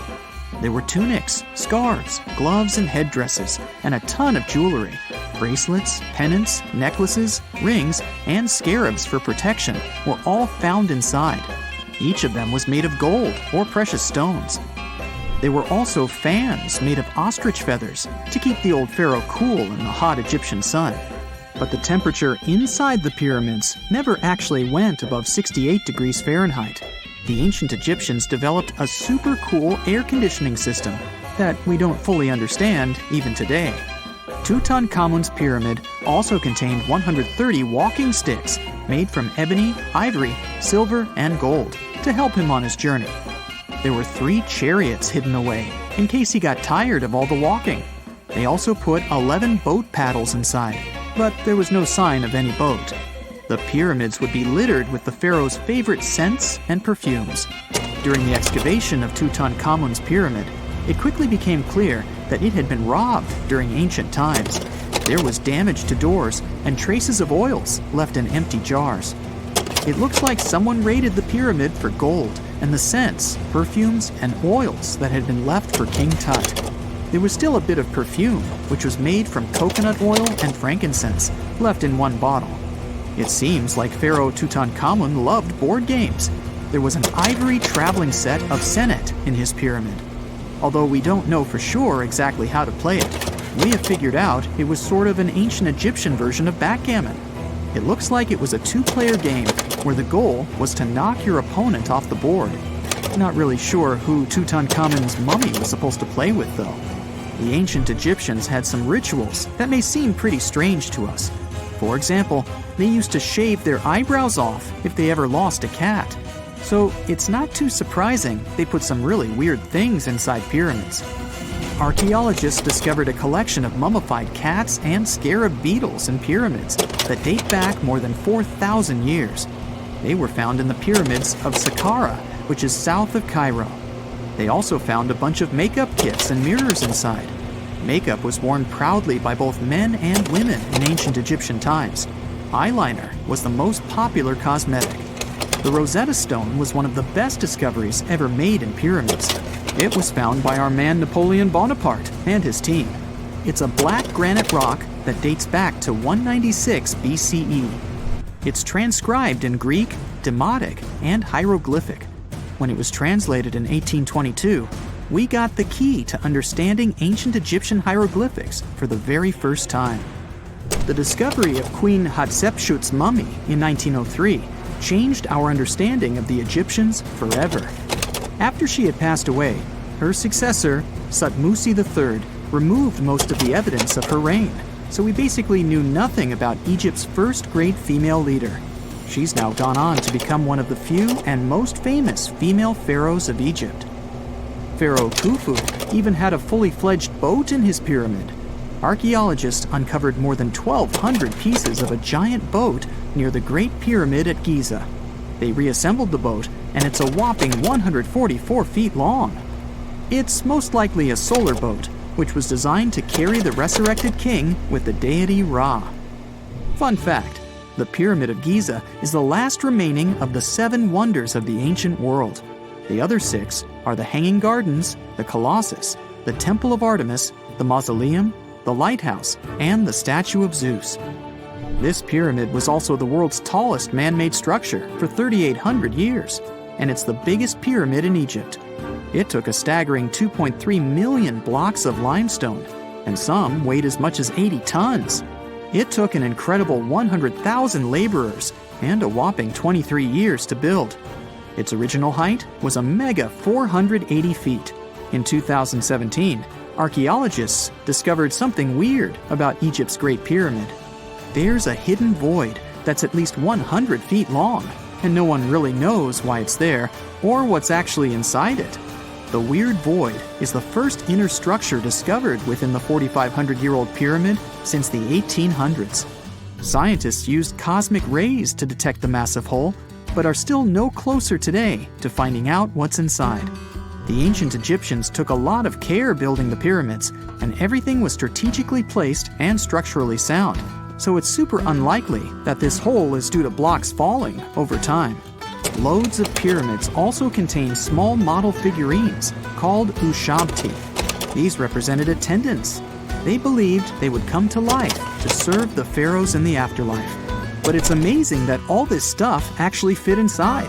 There isn't actually a huge amount of space inside the structures. It's mostly just rock. If there's a question that still baffles archaeologists to this day, it's this one. How did the ancient Egyptians build those magnificent pyramids? As far as we know today, their resources were quite limited, especially in terms of tools and building materials. We still don't have a fully satisfying answer, but hey, we've got some pretty amazing theories worth considering. The leading contender among these theories involves the clever Egyptians employing a sneaky strategy. Now picture this. They constructed a slanted and curving mound made of bricks, earth, and sand encircling the pyramid to be. As the pyramid grew taller and taller, they simply increased the height and length of this wacky structure. It's like they were playing an ancient game of Jenga. Now, how did they get those massive stone blocks up there? Well, according to the legendary ancient Greek historian Herodotus, they used sleds, rollers, and levers. It sounds like they turned construction into a supersized game of tug-of-war. And guess what? Herodotus also claimed that the Great Pyramid, the one from Giza, the granddaddy of them all, took a whopping 20 years to build. There's more. Herodotus also dropped a mind-boggling number on us. 100,000 men were supposedly involved in this pyramid extravaganza. Did they hire the entire Egyptian population? Well, it might not be as far-fetched as it sounds. These men were probably mostly farmers, so they probably focused on the pyramids when there wasn't much work to be done in the fields. Like during the flood season of the Nile River. Obviously, specialists in the archaeological community had something to add to this theory. By the late 20th century, they discovered some evidence that suggests the workforce might have been smaller and more permanent than previously thought. Instead of a massive army of 100,000 pyramid builders, They proposed that a modest crew of around 20,000 workers, accompanied by support personnel like bakers, physicians, and even spiritual leaders, could have gotten the job done. There was also this theory that claimed that the pyramids were actually built from the top downward. It suggested that these colossal structures were nothing more than isolated hills used as quarries. The stones were supposedly drawn from these hills, and over time, competing engineers took charge and transformed them into the iconic pyramids we know today. Now, before you dismiss this theory as a wild fantasy, some folks thought it wasn't completely crazy. After all, there are instances where isolated hills exist, so maybe this theory had a tiny glimmer of truth. Whether it involved ramp building or ingenious work schedules, one thing is clear. Those pyramids have definitely left their mark on history and on our imaginations. Now, speaking of ancient Egyptian mysteries, there's this gigantic unfinished obelisk sitting in ancient Egypt, and scientists are trying to figure out how it was shaped. Now, some people suggest that our industrious ancestors used handheld pounders to get the job done. One expert has a different take on the matter, though. He argues that if we take a closer look at the pattern left behind by the shaping tool, we'll notice something peculiar. The walls of the trenches surrounding the obelisk display a neat and even pattern, which is pretty unlikely if they were pounded away by mere mortal hands. According to this expert, those horizontal striations are usually the result of a tool that takes breaks while removing material, leaving its mark on the surface. But wait, there's more. Imagine the tool being rocked back and forth against the trench walls, clearing away the waste to keep the trench from narrowing. Well, in that case, the tool might have left some funky horizontal striations where it was pressed against the sidewall. This sounds like some fancy technology at play, don't you think? And guess what? The dynastic Egyptians probably didn't have access to that kind of know-how. Another famous Egyptologist from way back also uncovered a bunch of core drills during his adventures. Although the actual drill bits are missing, his collection houses these particular core remnants made of limestone, alabaster, and even granite. These constructions aren't the only amazing thing the ancient Egyptians left behind, though. As it turns out, the Egyptians were the genius minds behind the creation of the handheld mirror. Yeah, that little mirror you use every day to check yourself out. But here's the twist. These mirrors are like pieces of art. They were decorated with inscriptions and figures. But that's not all. The Egyptians had a serious concern with their appearance. They knew the importance of personal hygiene and looking fabulous.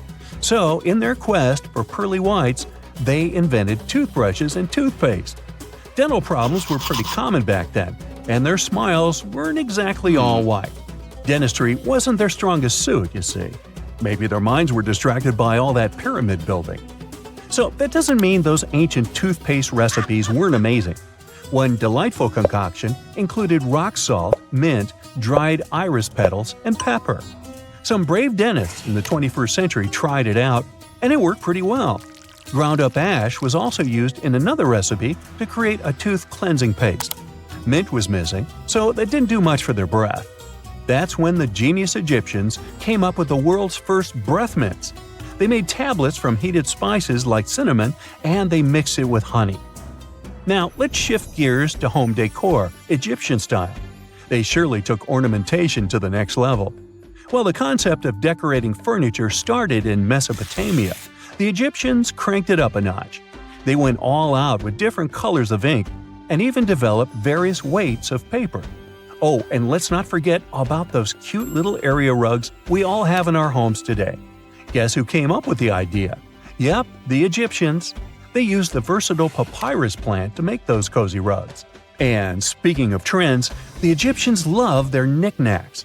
They had an assortment of small figurines in the shapes of cats, dogs, and people. These statues were made from various materials, like simple sun-dried mud to the ultimate bling of gold. It all depended on how loaded you were. The Egyptians were also all about farming, and they knew that clean water was crucial for their crops and animals.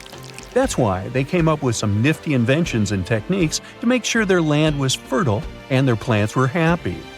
First off, they had the genius idea of using ox-drawn plows. They had two types of plows, heavy and light. The heavy plow would strut its stuff, cutting deep furrows in the soil, while the lighter plow followed behind, fluffing up the earth. But they didn't stop there. After plowing, the Egyptians would break up clumps of soil and sow the rows with seeds. To give those seeds a good old squish into the furrows, they'd march their livestock across the field, effectively closing up the furrows. But hey, all that hard work would be pointless if their seeds were as dry as the Sahara. That's where irrigation comes into play. The Egyptians were so good at it that other cultures, like the Greeks and Romans, couldn't help but copy their techniques. Now let's switch gears and talk about the marvelous architecture of ancient Egypt. These folks weren't just skilled farmers, they were also architectural maestros. They built these fancy canals to carry water to farms and villages, and boy, did they know how to make those canals look pretty. Just imagine strolling along a canal lined with ornate structures. The pharaoh Ramesses the Great was quite the overachiever when it came to construction. One of his mind-blowing creations was the construction located at Abu Simbel. This building was designed so that twice a year, the sun would shine directly into it and illuminate the statues of Ramesses. And let's not forget about the corbelled arch. Without this architectural gem, we'd be missing out on some mind-boggling structures like the Great Pyramid. The Egyptians knew how to make things stand tall and proud, thanks to their engineering and construction wizardry. They built grand halls and inner sanctums that make your jaw drop. And some of these temples doubled as astronomical observatories. There are mysterious plasma bubbles floating around the pyramids of Giza. As bizarre as that might sound, let's get one thing clear right off the bat. There's nothing extraterrestrial going on here. Plasma bubbles are those weather anomalies that form in a layer of Earth's atmosphere called the ionosphere.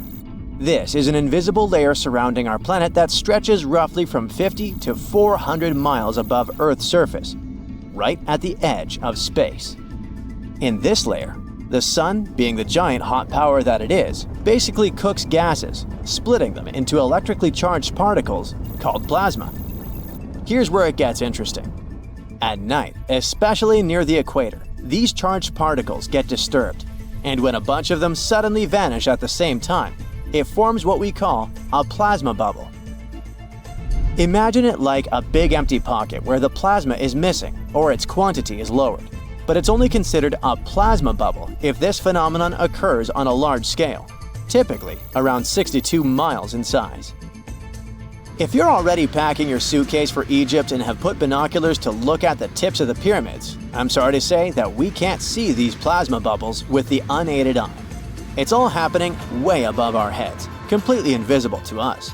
Scientists need to use special equipment, like the Latitude Long Range Ionosphere Radar, or LARID, to detect these bubbles.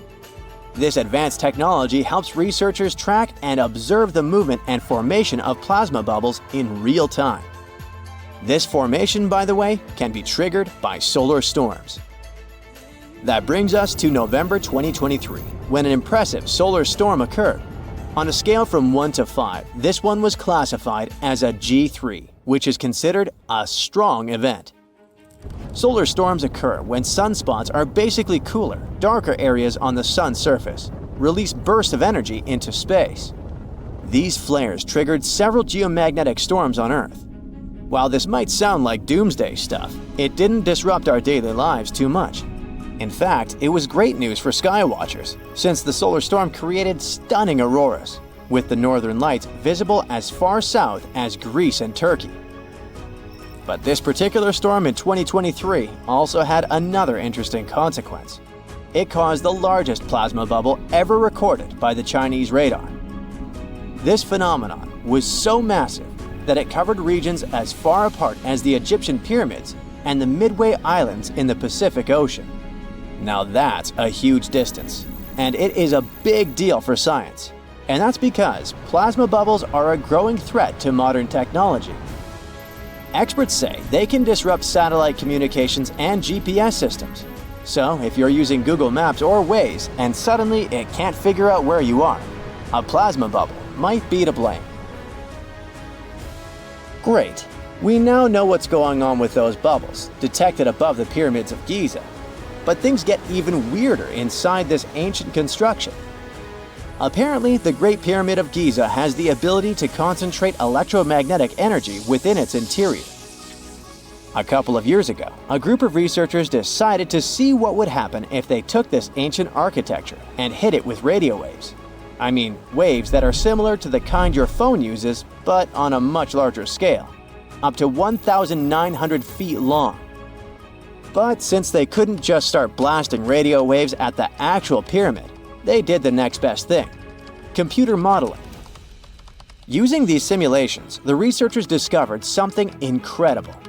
The Great Pyramid can actually concentrate electromagnetic energy within its internal chambers, as well as underneath its base, where an unfinished chamber is located.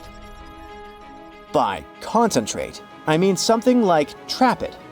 For example, when you shout into a cave, you hear your voice echo back, right?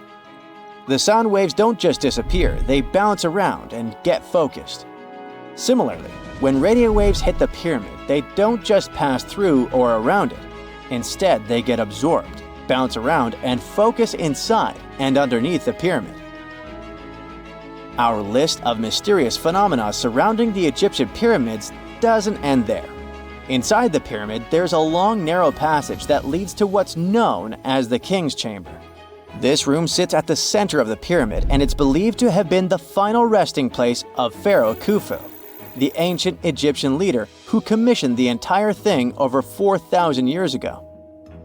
When visitors step into the King's Chamber, two things normally strike them: the room's incredible acoustics and its heavy, imposing structure, which is entirely lined with red granite.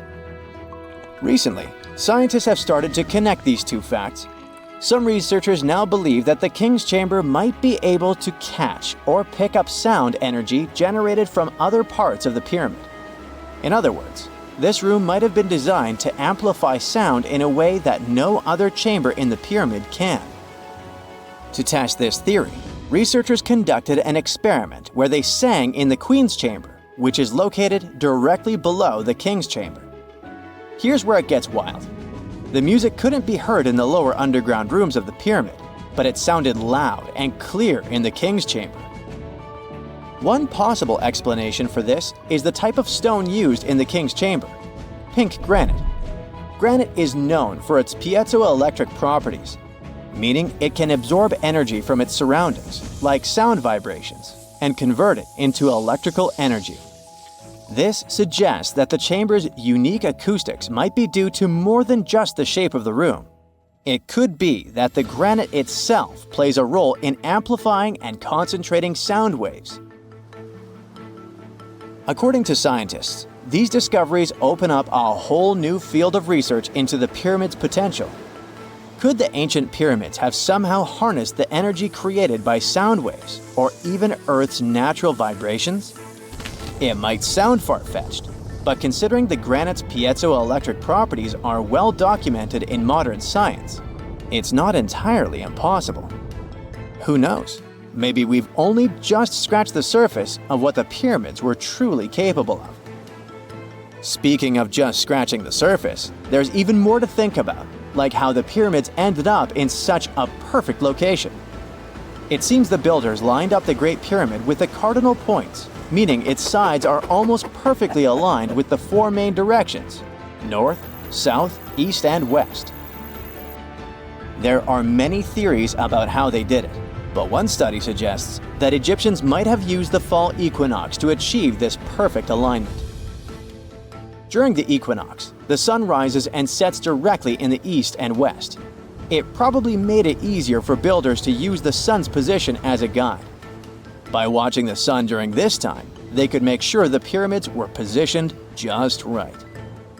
If we think about all these strange things about the pyramids, I mean their perfect alignment, the ability to concentrate radio waves, and the materials used in the chambers that might generate electrical energy, could the real purpose of the pyramids actually be much more complex than just being tombs? Well, Nikola Tesla thought so. It is said that the famous inventor and engineer was kind of obsessed with the Egyptian pyramids, and he wondered if they might actually be giant energy transmitters. He believed the shape and position of the pyramids could help them function as huge generators, capable of producing free, limitless energy. Some researchers agree with Tesla and believe that these massive monuments might have been designed as giant power plants. According to their theory, builders could have figured out how to move ions, those electrically charged particles in the atmosphere, by placing materials like copper, gold, and silver around the pyramids. So, it's definitely possible that the ancient Egyptians created a sustainable, renewable power source. Although this is a very interesting thought, we haven't been able to confirm this theory, and the true purpose of the pyramids remain one of humanity's biggest mysteries. You have heard about Nikola Tesla. You have definitely heard about the Great Pyramids in Egypt. But what if I told you that Tesla may have probably uncovered the ancient mystery surrounding the pyramids? Wait, what? Is this a crossover episode? Nope. It's highly probable that the secrets of the pyramids are hidden in plain sight. But first, let's recap what we know about the pyramids. What's so mysterious about them? I mean, they are just old quirky buildings, aren't they? One of the biggest questions is how they were built. Some people think that the pyramids were created by people using only their hands and muscles. But others think that there might have been some kind of crazy energy source that we don't know about yet. Like, what if aliens helped out or something? Just kidding. But this idea of some unknown energy source being used to build the pyramids has been around for ages. Even in old texts, like the pyramid texts, it talks about how the gods gave us something to build a great power. So maybe there was something really powerful and mysterious going on back then? Who knows? Back in the early 1900s, he got obsessed with the Great Pyramids of Egypt. He read numerous books about these ancient structures and was blown away by how much energy they seemed to have. At that time, not many people knew much about electricity, and Tesla started to wonder if there was some kind of advanced tech hidden in the pyramids. He had an idea that the power of the pyramids had to do with electromagnetism, and he put a lot of time and effort into trying to figure out the mystery. Tesla had some pretty unusual theories about the Great Pyramids. He thought that they could actually store and move electricity, which could then be used to power up the areas around them. He also had this theory that the pyramids were built using some kind of crystal energy. He believed that the chambers inside the pyramids could have these super powerful crystals that could control the electromagnetic fields. But that's not all. Tesla also had this idea that the materials used to make the pyramids had properties that allowed them to trap energy from the sun and the moon. And not just a little bit of energy. He thought that the pyramid could actually create this massive energy field that could light up whole cities or even brighten up dark places. He thought that the pyramids could be used as giant power plants to generate electricity and run machines. Tesla even believed that the pyramids were somehow linked to cosmic energy, which could be used for spiritual enlightenment and healing. How very new age of him. Anyway, Tesla wasn't just pulling these ideas out of thin air. He was seriously into studying everything he could about the pyramids, from ancient artifacts and texts to hieroglyphs and drawings. And he came up with this idea that the pyramids were designed to be energy amplifiers, and some kind of unknown energy source was used during their construction. Some people thought Tesla was eccentric for coming up with these theories, but his ideas have actually had a huge impact on the way we think about the pyramids today. Researchers and scholars have been digging into his theories for years and using them to uncover some of the biggest mysteries surrounding these ancient structures. For example, recently scientists have used theoretical physics to investigate how the Great Pyramid of Egypt would react to certain radio waves. They found out that if the radio waves were a certain length, the pyramid could concentrate the energy inside its rooms and focus it under its base. The scientists did lots of calculations to figure this out. They first thought about what radio wavelengths would work best. Then they made a model of how the pyramid would react to the waves.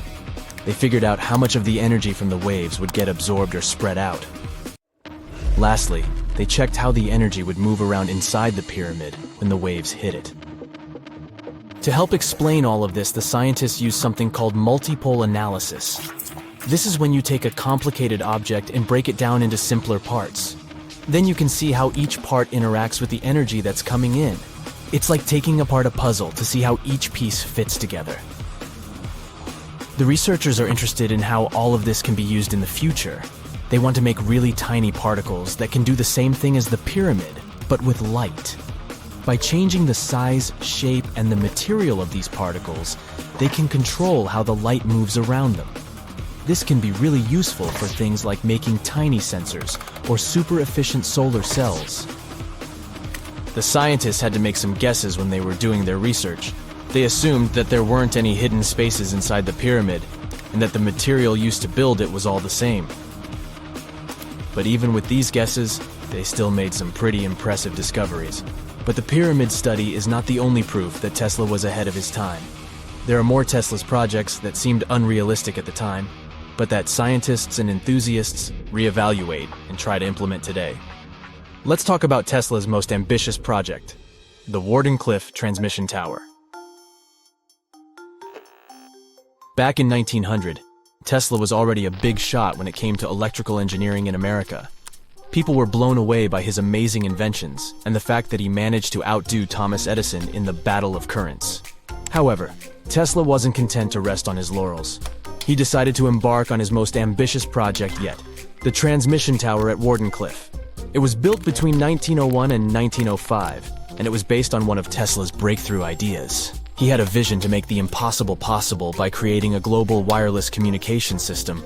It would use Earth itself as a conductor, transmitting music, news, stock market reports, secured military communications, and even facsimile images.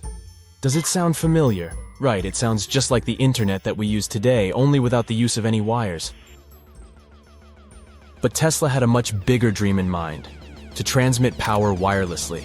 He already proved that high-frequency signals could be sent without any wires using his Tesla coil transformers, and this sparked his obsession with wireless energy transmission. His vision was to not only transform the way we communicate, but also to find a way to transfer power currents globally by tapping into the Earth's natural energy. Tesla believed that there was an abundance of free energy all around us that could be used for humanity's benefit.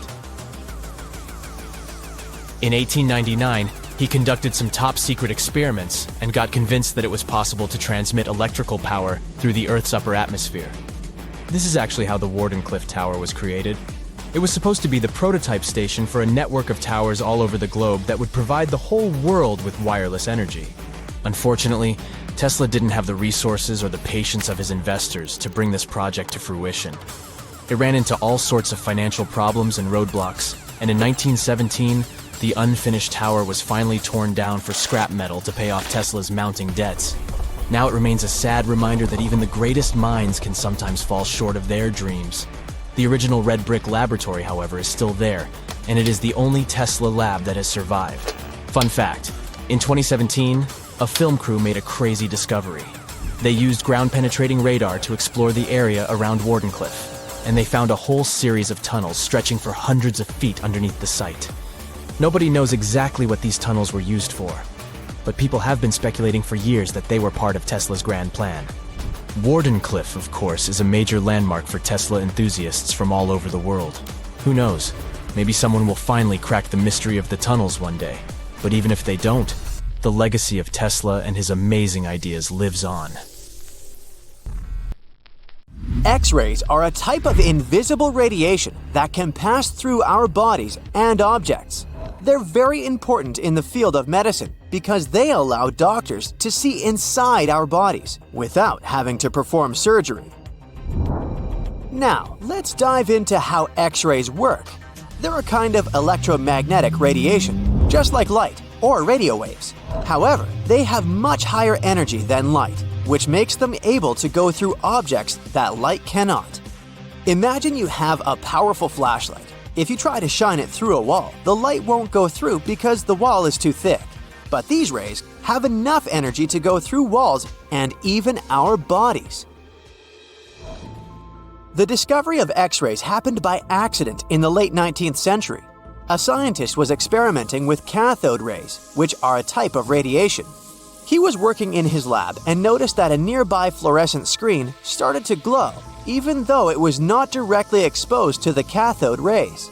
He realized that something invisible was causing the fluorescence, and he named it X-ray, because X is the mathematical symbol for something unknown. He continued experimenting with such rays and discovered that they could pass through many objects, like flesh and bones, but not through denser materials like metal. He also found that X-rays could create images on photographic plates, just like a camera takes pictures. The way this works is quite fascinating. Imagine you're standing in front of a bright light and you hold your hand in front of your face. Your hand blocks the light and you can't see through it. But if you place a sheet of tissue paper in front of your hand, some light will pass through, and you'll be able to see the outline of your hand. X-rays work in a similar way. When a doctor wants to take an X-ray of a part of your body, they will ask you to stand or lie down next to a machine. This device has a special plate that can capture the image. Let's say the doctor wants to further examine your arm. They will place the X-ray plate on one side of your arm and the machine on the other side. Then, the machine will produce a controlled burst of X-rays that pass through your arm. Remember how we talked about the tissue paper allowing some light to pass through? Well, in this case, some of those X-rays will go through your arm, while others will be absorbed or blocked by the denser parts of your body, like bones. The plate captures the X-rays that pass through your arm, and it creates an image. This image shows the bones and other structures inside your body, allowing the doctor to see if there are any problems or injuries. Now, you might be wondering why X-rays can pass through some things but not others. It has to do with the density and composition of the objects. Denser materials like bones absorb more X-rays, so they appear white in the image. So when you look at the result, you'll see your bones as white shapes. Other tissues like muscles and organs are less dense and allow some of those rays to pass through, so they appear as gray shadows. What if I told you there's a whole new way you can peek inside objects, but without using X-rays? I'm not talking about magic powers.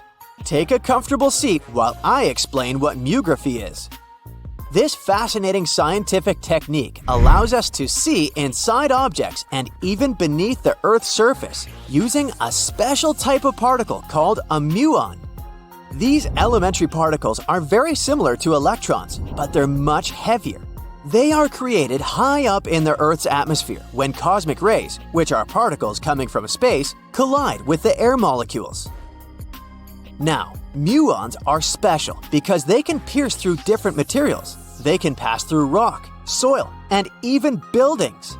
Scientists realized this potential back in the 1950s when they were studying cosmic rays and noticed that some of the particles could pass through thick materials. The first muography experiments took place in the 60s. Specialists discovered that muons can be detected using special devices called muon detectors. These detectors are usually placed underground or in specially designed laboratories to shield them from other particles and background radiation. Now let's dive into how muography actually works. Imagine you have a large object, like a pyramid, a mountain, or even an ancient statue, and you want to see what's inside without damaging it. First, detectors are positioned around the object or in the area you want to examine. These detectors are sensitive to muons and can track their paths. When such a particle passes through a detector, it leaves a trace, like footprints in the sand. By collecting data from multiple detectors, scientists can reconstruct the paths. Here's where things get really cool. The Earth's atmosphere acts like a natural filter for muons. It turns out that the more massive an object is, the more particles it will block. So, if you have a large, dense object like a mountain, fewer muons will pass through it compared to a smaller, less dense object, like an empty box. This difference in the number of particles that reach the detectors can give us clues about what's inside the objects. Scientists use computer algorithms and mathematical techniques to analyze the data and create images. These images represent the density distribution of the object being studied. It's like creating a map that shows where the densest areas are and where there's gaps inside the object. The concept of muography is similar to using shadows to understand the shape and size of an object. Imagine you're standing in front of a bright light and you place your hand between the light source and a wall. You'll see a shadow of your hand on the wall. Based on the shape and size of the shadow, you can get an idea of what your hand looks like, even though you can't see it directly. This technique has been used to study various objects and structures. For example, scientists have used it to explore the inside of volcanoes and pyramids, and even to investigate the structure of mountains and the Earth's crust. With the help of this amazing technique, scientists have now uncovered new information about the Great Pyramid of Giza. They discovered something that had eluded tomb raiders for centuries. They found a hidden chamber. And guess what they named it? The Big Void. Yeah, I know, not the most creative name. They even used 3 different muon detection techniques just to be super sure that it was indeed a big, mysterious void inside the grandest pyramid of them all. Once news got out about this mind-boggling discovery, Egyptian authorities couldn't resist the temptation to explore further. So they brought in an endoscope camera to confirm the existence of this epic void. So they inserted a camera through one of the openings underneath the entrance, and voila! It revealed a corridor. More so, the corridor had a chevron ceiling. I can't help but imagine the ancient Egyptians using it as a cool dance floor. Another team of scientists decided to take another shot at scanning this newfound void. According to them, the Great Pyramid of Giza is a pioneer in the pyramid game. It used a technique called chevron to cover internal structures and keep them from collapsing. Now, why did the ancient Egyptians build this corridor and the grand void it leads to? One theory suggests that the corridor was built to relieve pressure inside the pyramid. Another theory says that the void could be a result of the pyramid's construction process. It could have been an internal ramp used to move roof blocks into position, and then it was left there or filled loosely with rubble. According to other enthusiastic explorers, there might be another burial chamber waiting to be discovered. They believe that the pyramids were built with a dash of randomness in the construction process. As the builders worked their magic, they realized that some chambers wouldn't be able to handle the weight of a majestic sarcophagus. So they made adjustments on the fly, creating new plans as they went along. Imagine working 7 days a week on a large-scale construction site. You, along with thousands of others, carry millions of stone blocks and put them on top of each other according to a complex system. You work without modern construction equipment. You have no air conditioning or constant access to water. It's so hot outside that you can fry eggs on the road. You've been building the pyramid for decades, and now, when it's finally done, you enjoy the result of the colossal work of thousands of people. You're looking at a giant cultural monument of global value that will freeze in time and amaze people for tens of thousands of years. A few thousand years have passed. People in the 21st century see the pyramids and are like, wow, I can't believe humans have built this. Yeah, the people who built the pyramids wouldn't have appreciated such a theory. But actually, there are reasons to believe that people built it using some fantastic technology. From the outside, it seems the Great Pyramids are just big triangles of stone. People just put some heavy blocks on top of each other, and that's it. In fact, the design seems too perfect to be true. The pyramid consists of more than 2 million blocks. They lay so close to each other and are so even that you couldn't squeeze even a thin sheet of paper between them. Scientists still can't figure out the exact technology for building the Egyptian pyramids. One of the biggest and most famous is the Great Pyramid of Giza. This huge construction, well known all over the world, has one big secret. There should be a capstone on top of the pyramid. It's a triangular-shaped stone block, a small pyramid on top of a huge one. It's also called a pyramidion. The builders of ancient Egypt made it out of granite and limestone and covered it with gold. No records or old drawings prove that there was a pyramidion at the top of the Great Pyramid of Giza. But there's another ancient Egyptian structure with such a triangle, the Red Pyramid. It was built before the Great One, and its capstone has survived to this day. Archaeologists have found and reconstructed it. But where could the capstone of the Great Pyramid be? It's a mystery that still has no answer. Some are sure that some thieves have stolen it from the top. Maybe they just climbed up and pushed the pyramidion down. It makes perfect sense. The capstone was probably the most valuable element of the pyramid. Many scientists and archaeologists still don't know its exact purpose. Some believe that this peak covered with gold glorified the pharaohs. The capstone reflected moonlight at night and illuminated the entire space around it. During the day, the capstone reflected sunlight with its shiny surface. You could have noticed it from afar. The top of the pyramid was a kind of guiding star for lost travelers.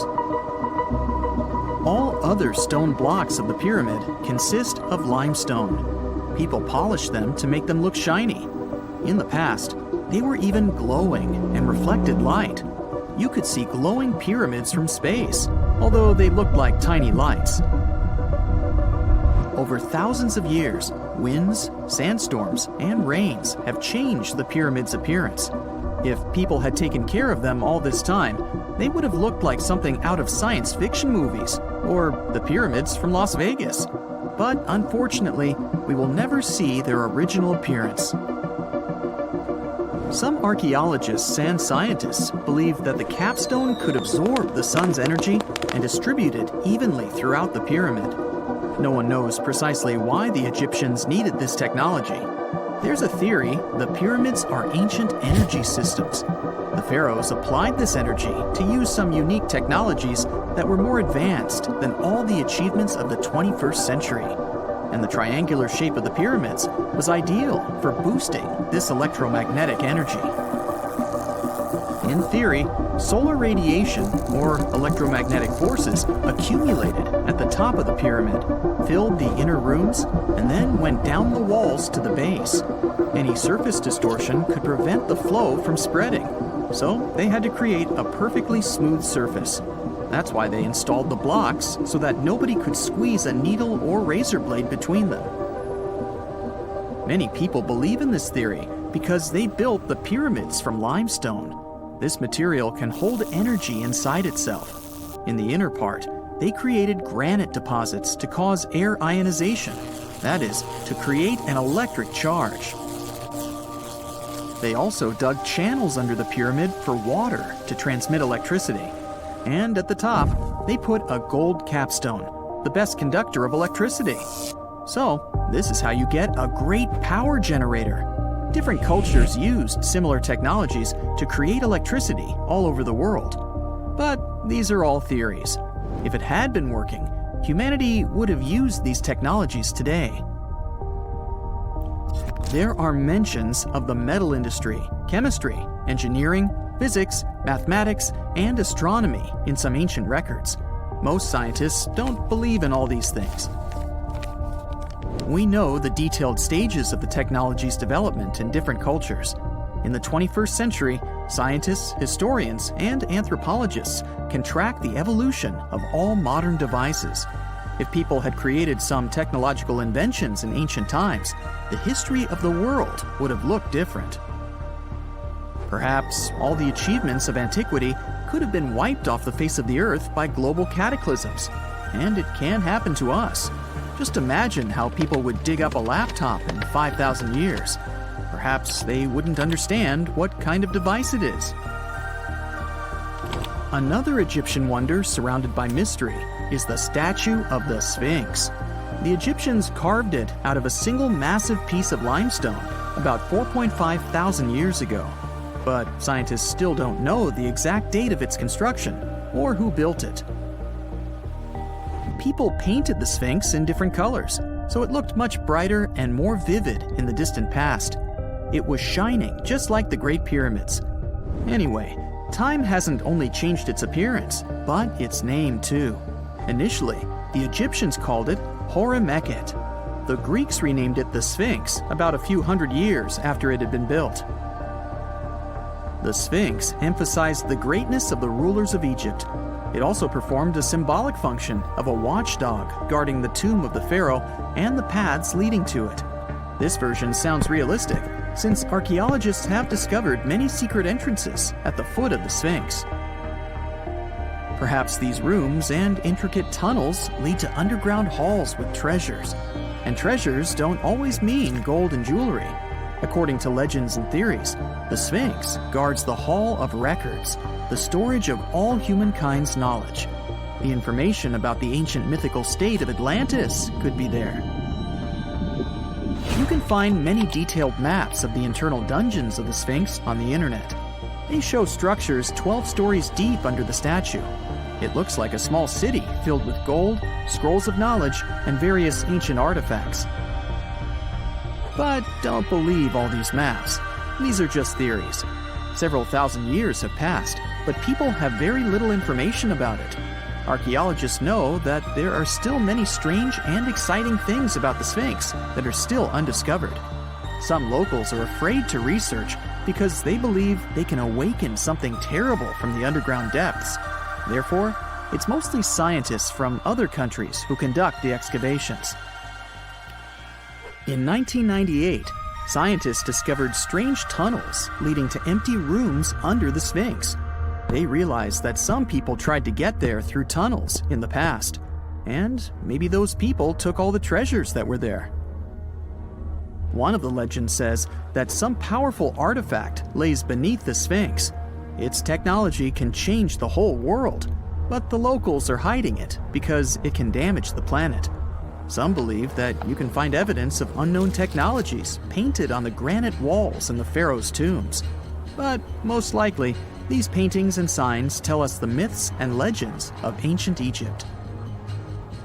But what if Egyptian symbols and drawings are detailed instructions for using ancient technologies? What if the locals that lived at that time thought, people in the future won't be able to get energy themselves. Let's leave some detailed instructions for them. Anyway, there are many riddles and theories. In reality, the search for answers is a dangerous undertaking, since it's not easy to get into the underground halls. Excavations can ruin the structure of the entire Sphinx. Any person inside the tunnels may get lost and never be able to find their way back. Besides, it costs a lot of money. Now, what would be awesome is if people could invent some device that could scan underground areas and show their detailed models. And now we're off to almost 5,000 years ago. Let me take you to ancient Egypt, where back in 2550 BC, guess what? The construction of the Great Pyramids of Giza started.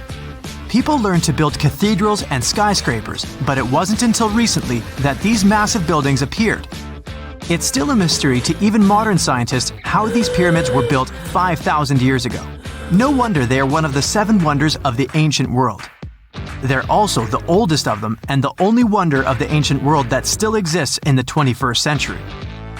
It must have taken a lot of cooperation to build a thing that massive, even for today's metrics. But the Giza pyramids weren't the first pyramids ever. The first one, called the Step Pyramid, was built around 80 years before the first pyramid of Giza in 2630 BC for King Djoser. It wasn't meant to be extraordinary, but ended up being quite impressive. It was a pyramid of 6 stepped layers of stone. It was 204 feet high, which is as tall as a 19-story building. And it was the tallest building that existed at that time. It wasn't just a pyramid though, it was surrounded by a whole complex of buildings, including even courtyards. In ancient Egypt, people believed in the afterlife, so everyone, especially kings, wanted to make sure they had everything they needed to get ready for it. Here's why the pyramid complex was perfectly supplied with a lot of objects people used every day. The complex included a pyramid and a kind of a palace. Those buildings had many things the king loved and might need one day, like furniture, food, and gold vessels. After Djoser, Building pyramids became common practice, but many pyramids weren't finished. It would usually take about 20 years to build one, but many rulers reigned way less than that. Overall, there are more than 100 pyramids. The most famous pyramids are the Great Pyramids of Giza. The first one and the biggest one was built for Pharaoh Khufu, around 2550 BC. Initially, it was 481 feet tall, which is as tall as a 40-story building. The second pyramid was built for Khufu's son, Pharaoh Khafre, around 2520 BC. It's just a bit shorter, usually standing at 471 feet high, a 39-story building. This is the pyramid with the famous statue of the Sphinx. Sphinxes have a lion's body and a human head. They were built to guard important areas. This one has the head of Pharaoh Khafre and is guarding his pyramid, facing the sunrise. The Sphinx is most well known and is one of the world's biggest and oldest statues. Originally, it had red color and did have a nose. It's still possible to see the trace of red pigment by its ears. But no one knows exactly when the nose disappeared. For some time, the Sphinx was sort of hidden underground, being covered with sand up to its shoulders. Luckily, in the early 1800s, an adventurer with a team of 160 people dug it out. The third pyramid of Giza is the smallest one, being more than twice shorter. Originally, it was 218 feet high, about the height of a 20-story building. Built in 2490 BC, it was a pyramid for Khafre's son, Menkaure. The pyramids are designed to align with the points of the compass, and their sides symbolize the rays of the sun. But back at the time, there were no compasses. Ancient Egyptians figured out the directions themselves, and with amazing precision. To align the pyramids, they used two constellations. Originally, the pyramids were covered in smooth white limestone and had a gold-silver top to reflect the sun. Later, the white limestone was taken from the pyramids by other kings and used for other buildings. Scientists estimated that ancient Egyptians used about 2.3 million stone blocks to build the first pyramid. Each block weighed more than 1 ton. This is the weight of a rhino. Some blocks were even bigger, being almost as heavy as an elephant. 4.5 millennium ago, there was no modern equipment to help build it. There were no machines, no wheels, and even no steel. The only metal available to them was copper. Even today, scientists aren't sure how the Egyptians managed to build the pyramids. There are no records left that would shed light on it. Some even think that Egyptians wanted to keep it as their secret and didn't even record it on purpose. Many believe that poor people and foreigners built the pyramids, but it's not true. Actually, the builders were very skilled workers, and they were fed and paid well. The archaeologists claim that the builders lived in a nearby temporary city and were a highly organized community with a strong leader. Scientists say that around 20,000 people worked on each pyramid complex, and it took about 20 years to build each. It probably was a national project. The construction site was large in resources, and food and essentials were likely to be contributed from all parts of Egypt. Even with all that support, it remains unclear how people managed to cut, transport, and assemble those huge stones. One of the theories suggests the stones were most likely transported on boats down the Nile River. Then, there was a harder part. They had to be moved to the construction site. For that, they probably used wooden sleds. It wasn't very hard to pull them because the sand mixed with the right amount of water was pretty slick. And 10 people could move a sled even with a rock weighing 1 ton pretty easily. Finally, one last problem. The stones had to be lifted and put into place. Archaeologists have discovered the remains of the ramps system that dates back to when the pyramids were built. Most likely, the Egyptians designed a unique system to move and pull huge stone blocks, but no one knows what it looked like exactly. The most common opinion is that there were several ramps around the pyramid to help move the blocks. The ramp was growing with the pyramid getting higher. They suppose people were walking up the stairs, pulling the stone on the wooden sled up in the middle on the sandy ramp. But this is just one of the options. Others say that the ramps were going around the pyramid. Some say the ramps were inside the pyramid. But we'll never know for sure, and it'll forever remain a mystery, just like the ancient Egyptians wanted. Surprisingly, there's not much inside the pyramids. Most of it is just solid stone with very little open space. But let's take a quick look inside the biggest of the pyramids of Giza.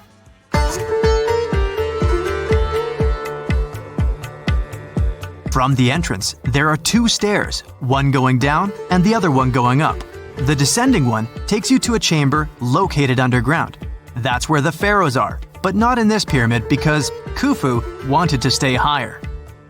The underground room is partly unfinished. The room with Khufu's sarcophagus is called the King's Chamber. It's upstairs and then through the tall and long Grand Gallery. Below the King's Chamber, there's a room called the Queen's Chamber. There are no queens though, and no one is sure why the room is called this. Unfortunately, none of these have any hieroglyphs on the wall. They're just bare. If you want to see them, you should go to the other rooms that are decorated. Those pieces of art are depictions of ancient Egypt's culture and daily life. The texts allow researchers to study their language and grammar. Sadly, the treasures that once were here in the pyramid are long stolen. From that room, there are several tunnels for an unknown purpose. There are many tunnels and passages inside the pyramids. There are many chambers and shafts and secret ways. Scientists have been sending little robots with cameras there for some decades already. And the robots did discover another chamber a bit upstairs with hieroglyphs on the walls. But even today, much of the pyramids is still unknown, and there's no so-called building plan of the pyramids. Egyptians did create a mystery no one can crack for 4,500 years already. Scientists recently started to X-ray the pyramid to learn what's inside it without entering it and its narrow, mysterious tunnels.